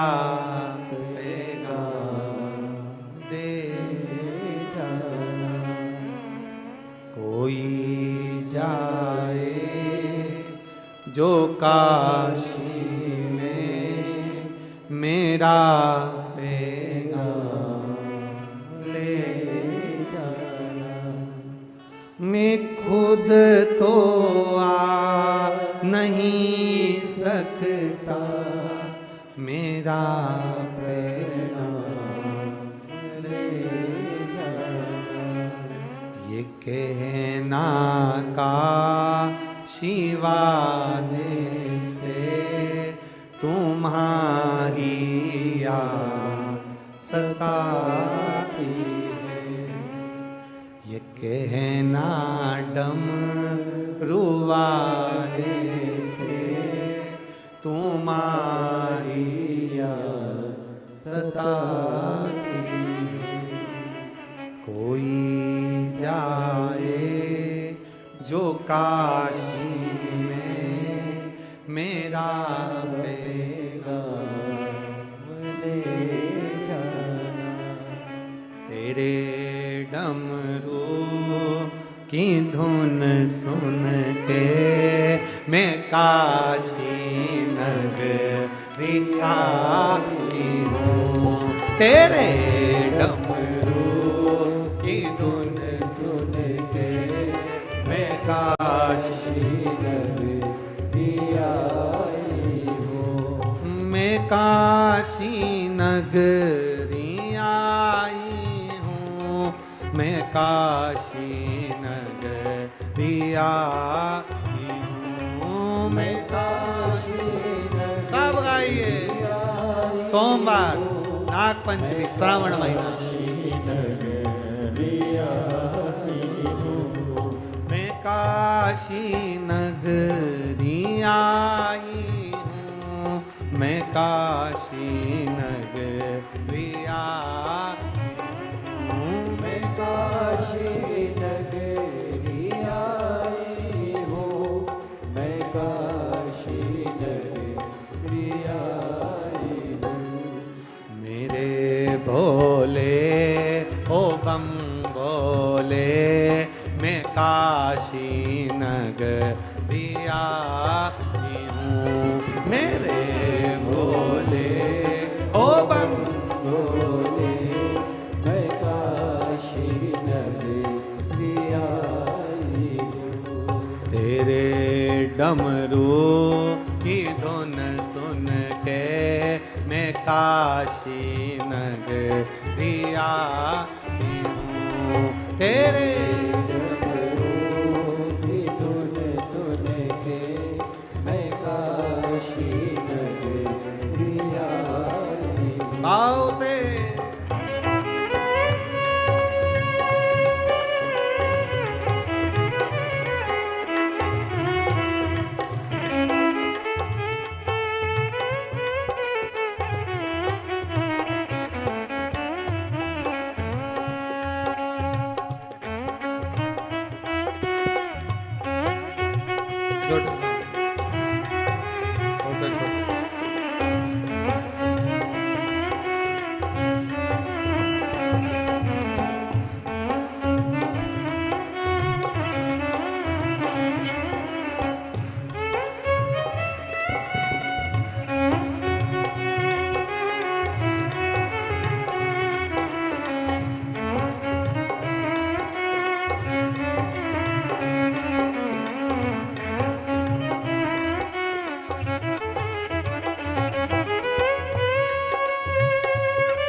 बोले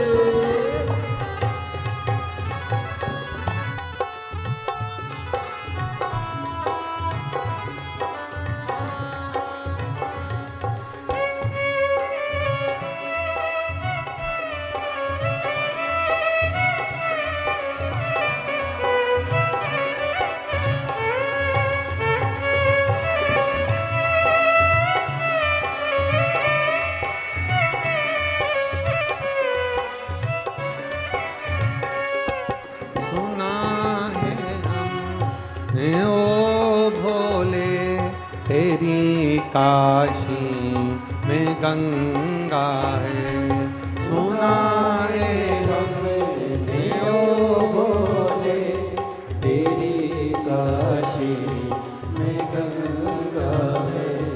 सुना है हमने ओ भोले तेरी काशी में गंगा है, सुना है हमने ओ भोले तेरी काशी में गंगा है। उसी गंगा में नहाने को मैं काशी नगरिया आई हूँ।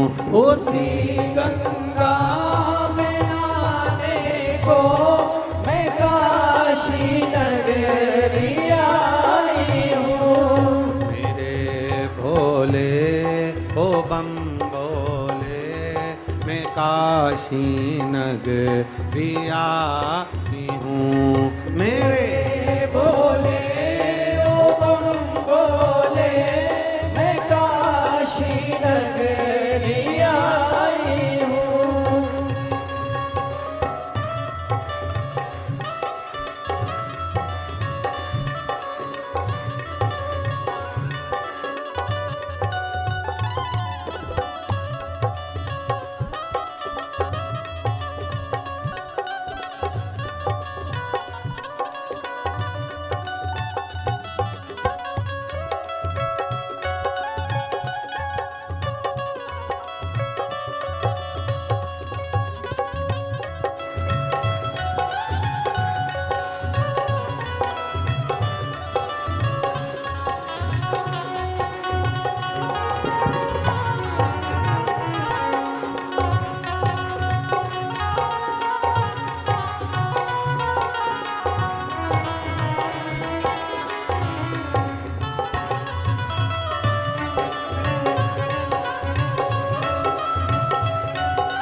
सुना है हमने ओ भोले तेरी काशी में मुक्ति है, सुना है हमने ओ भोले तेरी काशी में मुक्ति है। सुना है हमने ओ भोले तेरी काशी में मुक्ति है, सुना है हमने ओ भोले तेरी काशी में मुक्ति है। उसी मुक्ति को पाने को मैं काशी नगरिया आई हूँ। उसी मुक्ति को पाए को मैं काशी नगरी आई हूँ। मेरे भोले ओ बम भोले मैं काशी नगरिया आई हूँ। मेरे बोले ओ बम बोले मैं काशी नगरी आई हूँ।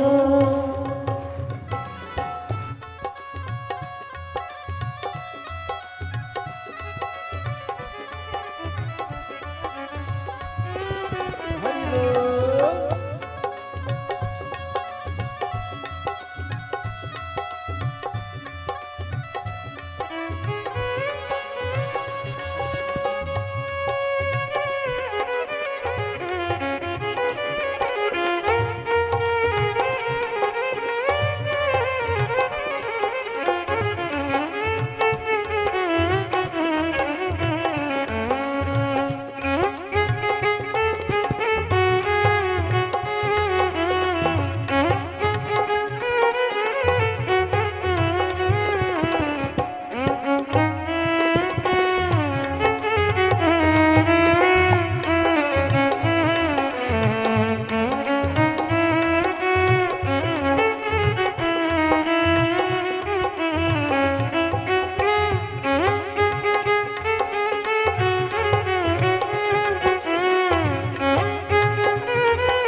तेरी काशी में गौरा है। सुना है हमने ओ भोले, तेरी काशी में गौरा है। सुना है हमने ओ भोले, तेरी काशी में गौरा है। सुना है हमने ओ भोले, तेरी काशी में गौरा है। उसी गौरा को पाने को मैं काशी नगरिया ही हूँ। उसी गौरा को पाने को मैं काशी नगरी आई हूँ। मेरे भोले ओ बम भोले, मैं काशी नगरिया ही हूँ। मेरे भोले ओ बम भोले, मैं काशी नगरी आई हूँ। मैं काशी नगरी आई हूँ। मैं काशी नगरी आई हूँ। मैं काशी नगरी आई हूँ। मैं काशी नगरी आई हूँ। हर महा महादेव हर। अपने स्थान पर बैठकर भगवान शिव से भाव के साथ, आनंद के साथ बाबा से दिल से प्रार्थना करो। भाव से बाबा को कहो, हृदय से, मेरे ओघड़दानी से दिल से कह कर जाइए, बाबा सुनो।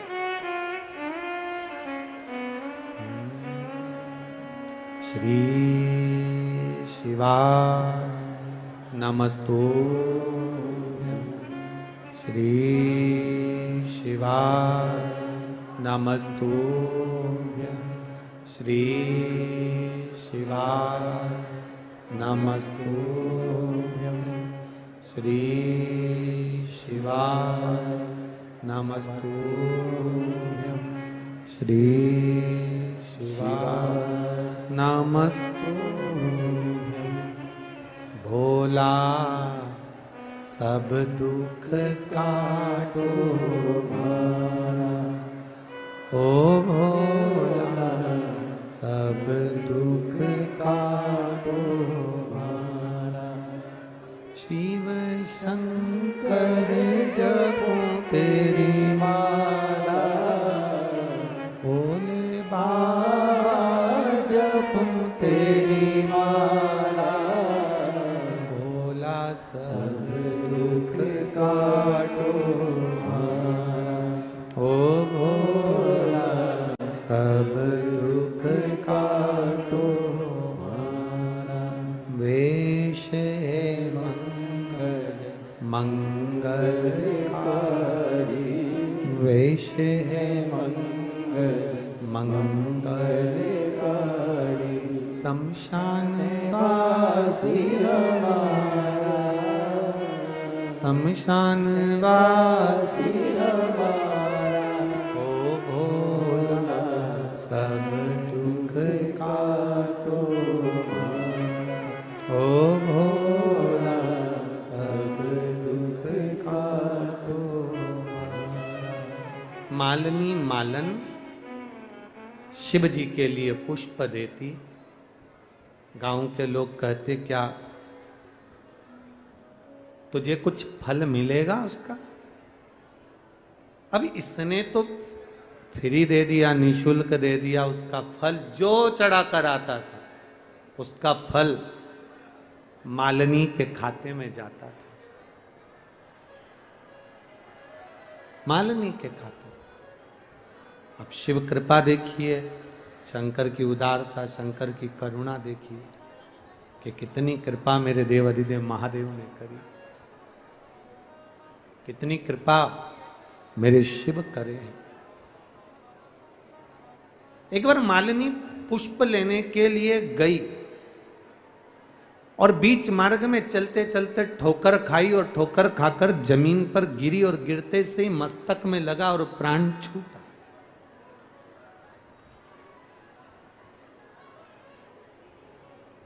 मस्तक में लगा और प्राण छूटा, प्राण गए।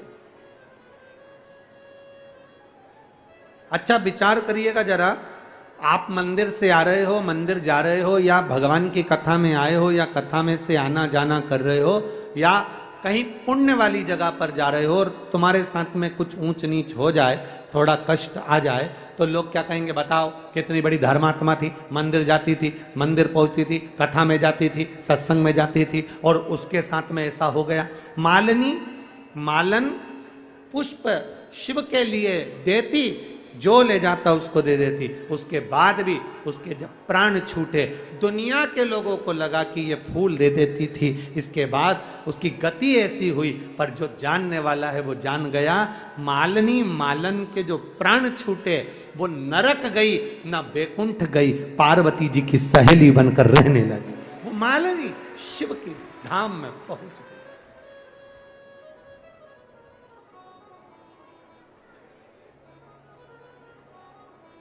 एक बहुत अच्छे से ध्यान रखिएगा, शब्द पर ध्यान दीजिएगा, आप सबसे निवेदन, बहुत ध्यान देना। कभी कभी पूजा की थाली लेकर मंदिर में गए हो और आपकी माचिस मंदिर में रह गई, थोड़ा ध्यान देना, बहुत ऊंचे शब्दों पर स्मरण करिएगा जो आपकी जिंदगी को बनाने वाले शब्द हैं। माचिस रह गई। कभी मंदिर में गए हो, भूलवश भूल से माचिस छूट गई है, घी की एक डब्बी मंदिर में रह गई है, भूलवश, जानकर कर नहीं, भूलवश रह गई। या आप मंदिर में पहुंचे हो और कोई फूल की डलिया, फूल की कोई टोकनी मंदिर में रह गई है। प्रयास करना, मंदिर में जाकर झगड़ा नहीं करना कि साहब हमारी माचिस रह गई थी, कोई ने उठाई क्या, कोई ने देखी क्या, मिल नहीं रही। फूल की डलिया रह गई, कोई बात नहीं, डलिया मिल जाए, फूल अगर किसी ने चढ़ा दिए, माचिस खाली भी हो गई, कोई बात नहीं। ये विचार करना, मेरे देव अधिदेव महादेव के दरवाजे पर तेरी माचिस की तीली से कितने दीप प्रज्वलित हुए हैं, तो तेरे भाग्य के दीप भी महादेव कहीं ना कहीं प्रज्वलित कर दे। एक विवाद नहीं करना है। मैं शंकर के मंदिर में पहुंचकर, शिवालय में पहुंचकर, देवालय में पहुंचकर कोई विवाद नहीं। दुनिया के लोग हंसेंगे, दुनिया के लोग ताना देंगे, दुनिया के लोग गालियां देंगे, दुनिया के लोग अपशब्द कहेंगे, पर हमें विचार नहीं करना।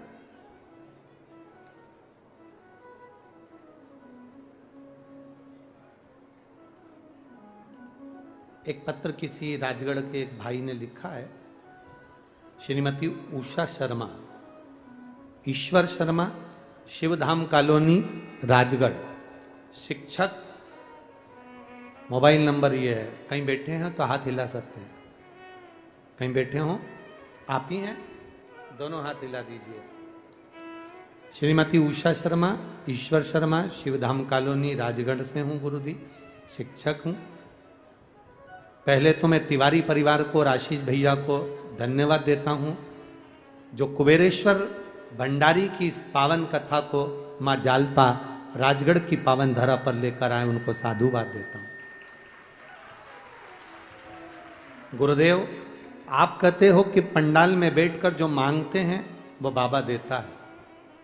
गुरुदेव, मैं क्या वर्णन करूं। एमपी में 2 साल तक कहीं कथा श्रवण करने का सौभाग्य नहीं मिला। बाबा से क्या वर्णन करूं। टीवी पर सुनते थे और बाबा से कहते थे, बाबा कभी ऐसा भी योग लगाना कि हम पंडाल में बैठ सकें, और ये कथा राजगढ़ में हो गई और कथा सुनने के लिए हम बैठे। कार्यकर्ता, निवेदन है आप लोगों से, पानी के पाउच कोई नहीं फेंकेगा, माताओं के चश्मे टूट जाते हैं, किसी के सिर में लग जाता है। कार्यकर्ता ध्यान दें इन चीजों को। बाबा का मैं क्या बखान करूं गुरुदेव। दुनिया हंसती थी मेरे मकान पर, मेरे प्लाट पर कि तिरछा प्लाट है, समोसे जैसा प्लाट है। लोग हंसते थे कि कहाँ इसका मकान बनेगा। गुरुदेव, मेरा बेटा बड़ी कंपनी में जॉब करता था, पर बीमारी के कारणवश घर आ गया था और उसको हम लोगों ने इंदौर के हॉस्पिटलों में, वेदांता में दिखाया। सीने में दर्द था, डॉक्टर ने उसकी जांच करवाई, रिपोर्टें आई और बहुत से तकलीफें की जिंदगी हम जी रहे थे। गुरुदेव, बेटा डिप्रेशन में पहुंच गया। माइंड, लोग कहते थे ये पागल जैसा हो गया, इसका माइंड काम नहीं करता, लोग हंसते थे गुरुदेव। पर मेरी सहेली, जिसका मैं एहसान मानती हूं, जिसने, कौशल्या सेन मेरी सहेली का नाम है गुरुदेव, उसका मैं एहसान कभी जिंदगी में नहीं भूलूंगी। हम इतनी परेशानी में चल रहे थे कि कौशल्या सेन, जो सेन समाज की है गुरुदेव, वो आपकी कथा सुनती थी और उसने मुझसे कहा कि क्यों घबराती है, बेटा डिप्रेशन में चले गया, बीमारी ज्यादा हो गई, सर्विस छूट गई, नौकरी छूट गई, लोग पागल सा कहते, टेंशन क्यों लेती है। एक काम कर, शिव जी को एक लोटा जल चढ़ा और चल अपन कुबेरेश्वर धाम से होकर आते हैं। मेरे साथ 2022 29 मई को हम लोग कुबेरेश्वर धाम गए और बाबा से प्रार्थना कर कर आए और बाबा ने ऐसी कृपा करी। 29 मई को गए और 29 जून को मेरे मकान का काम चालू हो गया। बेटा बीमार था, धीरे धीरे उसको आराम लगना प्रारंभ हुआ। डिप्रेशन में था, कहां सर्विस लगेगी, लोग हंसते थे, कहां नौकरी लगेगी, लोग हंसते थे। और बाबा की कृपा का मैं क्या वर्णन करूं गुरुदेव। वास्तव में एक लोटा जल सारी समस्या का हल है। मेरा बेटा HDFC बैंक में उसकी जॉब लग गई है और सैलरी ऑफिसर पद पर वो विराजमान है। इसलिए मैं बाबा को यहां नमन करने आया। साधुवाद बाबू आपको। हर हर महादेव, दोनों हाथ हिला दो एक बार। श्री शिवाय। ये शिव तत्व है जिसको जानना हमको है।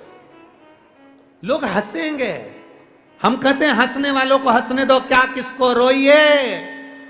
बोलो जम के जरा, चादर तान के सोइए।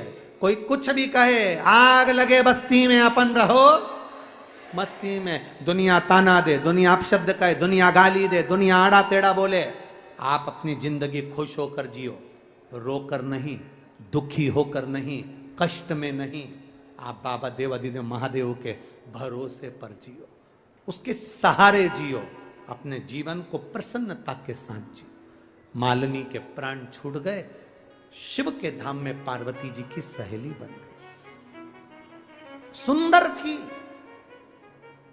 शंकर के मंदिर में एक पुष्प की पंखड़ी देने वाली, ये जितनी आप जितने भी लोग बैठे हैं और जिनको भगवान ने सुंदरता दी है, आप अंदाजा लगाना, पूर्व समय में आपने जरूर शंकर के मंदिर में एक फूल की पंखड़ी या एक पुष्प पूर्व जन्म में आपने महादेव को दिया होगा। इसलिए महादेव ने आपको फूल की तरह सुंदर बनाकर भेज दिया। मालिनी सुंदर, अति सुंदर, पार्वती जी की सखी बन गई, पार्वती जी की सहेली बन गई। एक दिन मालिनी के मन में आया कि मैं सुंदर हूं, सुंदरता मेरे अंदर है, पर दुख मुझे इस बात का है कि मैं सुंदर हूं और लोग, जब मैं शंकर की आराधना करती हूं तो लोग मेरी सुंदरता देखते हैं, महादेव की ओर उनका ध्यान नहीं जाता। मालिनी एक बार शंकर की आराधना में लगी थी। मां जगत जननी जगदम्बा पार्वती ने उसका दर्शन किया, पूछा तुम्हें क्या चाहिए, क्या दूं मैं तुमको, क्या चाहिए, क्या प्रदान करूं मैं आपको, क्या दिया। बस कहा, मां आप मेरी सहेली बना लिए हैं आपने मुझको, इतनी कृपा कर दो मां, मेरा ऐसा स्वरूप बना दो जिस स्वरूप से कोई स्नेह ना करे। मां, मैं शिव की भक्ति में लगी रहूं। पार्वती जी ने पूछा, ऐसा कौन सा स्वरूप, ऐसा कौन सा स्वरूप मैं तुमको दे दूं? कौन सा स्वरूप? मान पूछी, क्या स्वरूप चाहिए? बस आप जिस पुत्र को जन्म दोगी, मां आप जिस पुत्र को जन्म दोगी, जिसके धड़ पर हाथी का मस्तक लगेगा, उस गजानंद की सेवा के लिए मुझे भी हाथी का मस्तक लगा दीजिए, जिससे मैं आपके बेटे को अपनी गोद में खिला सकूं और उसको लाड़ लड़ा सकूं। एक धाय मां होती है, एक जन्म देने वाली मां होती है, एक बच्चे को गोदी में खिलाने वाली, जिसको हमारे यहाँ सहज भाषा में आया कहते हैं।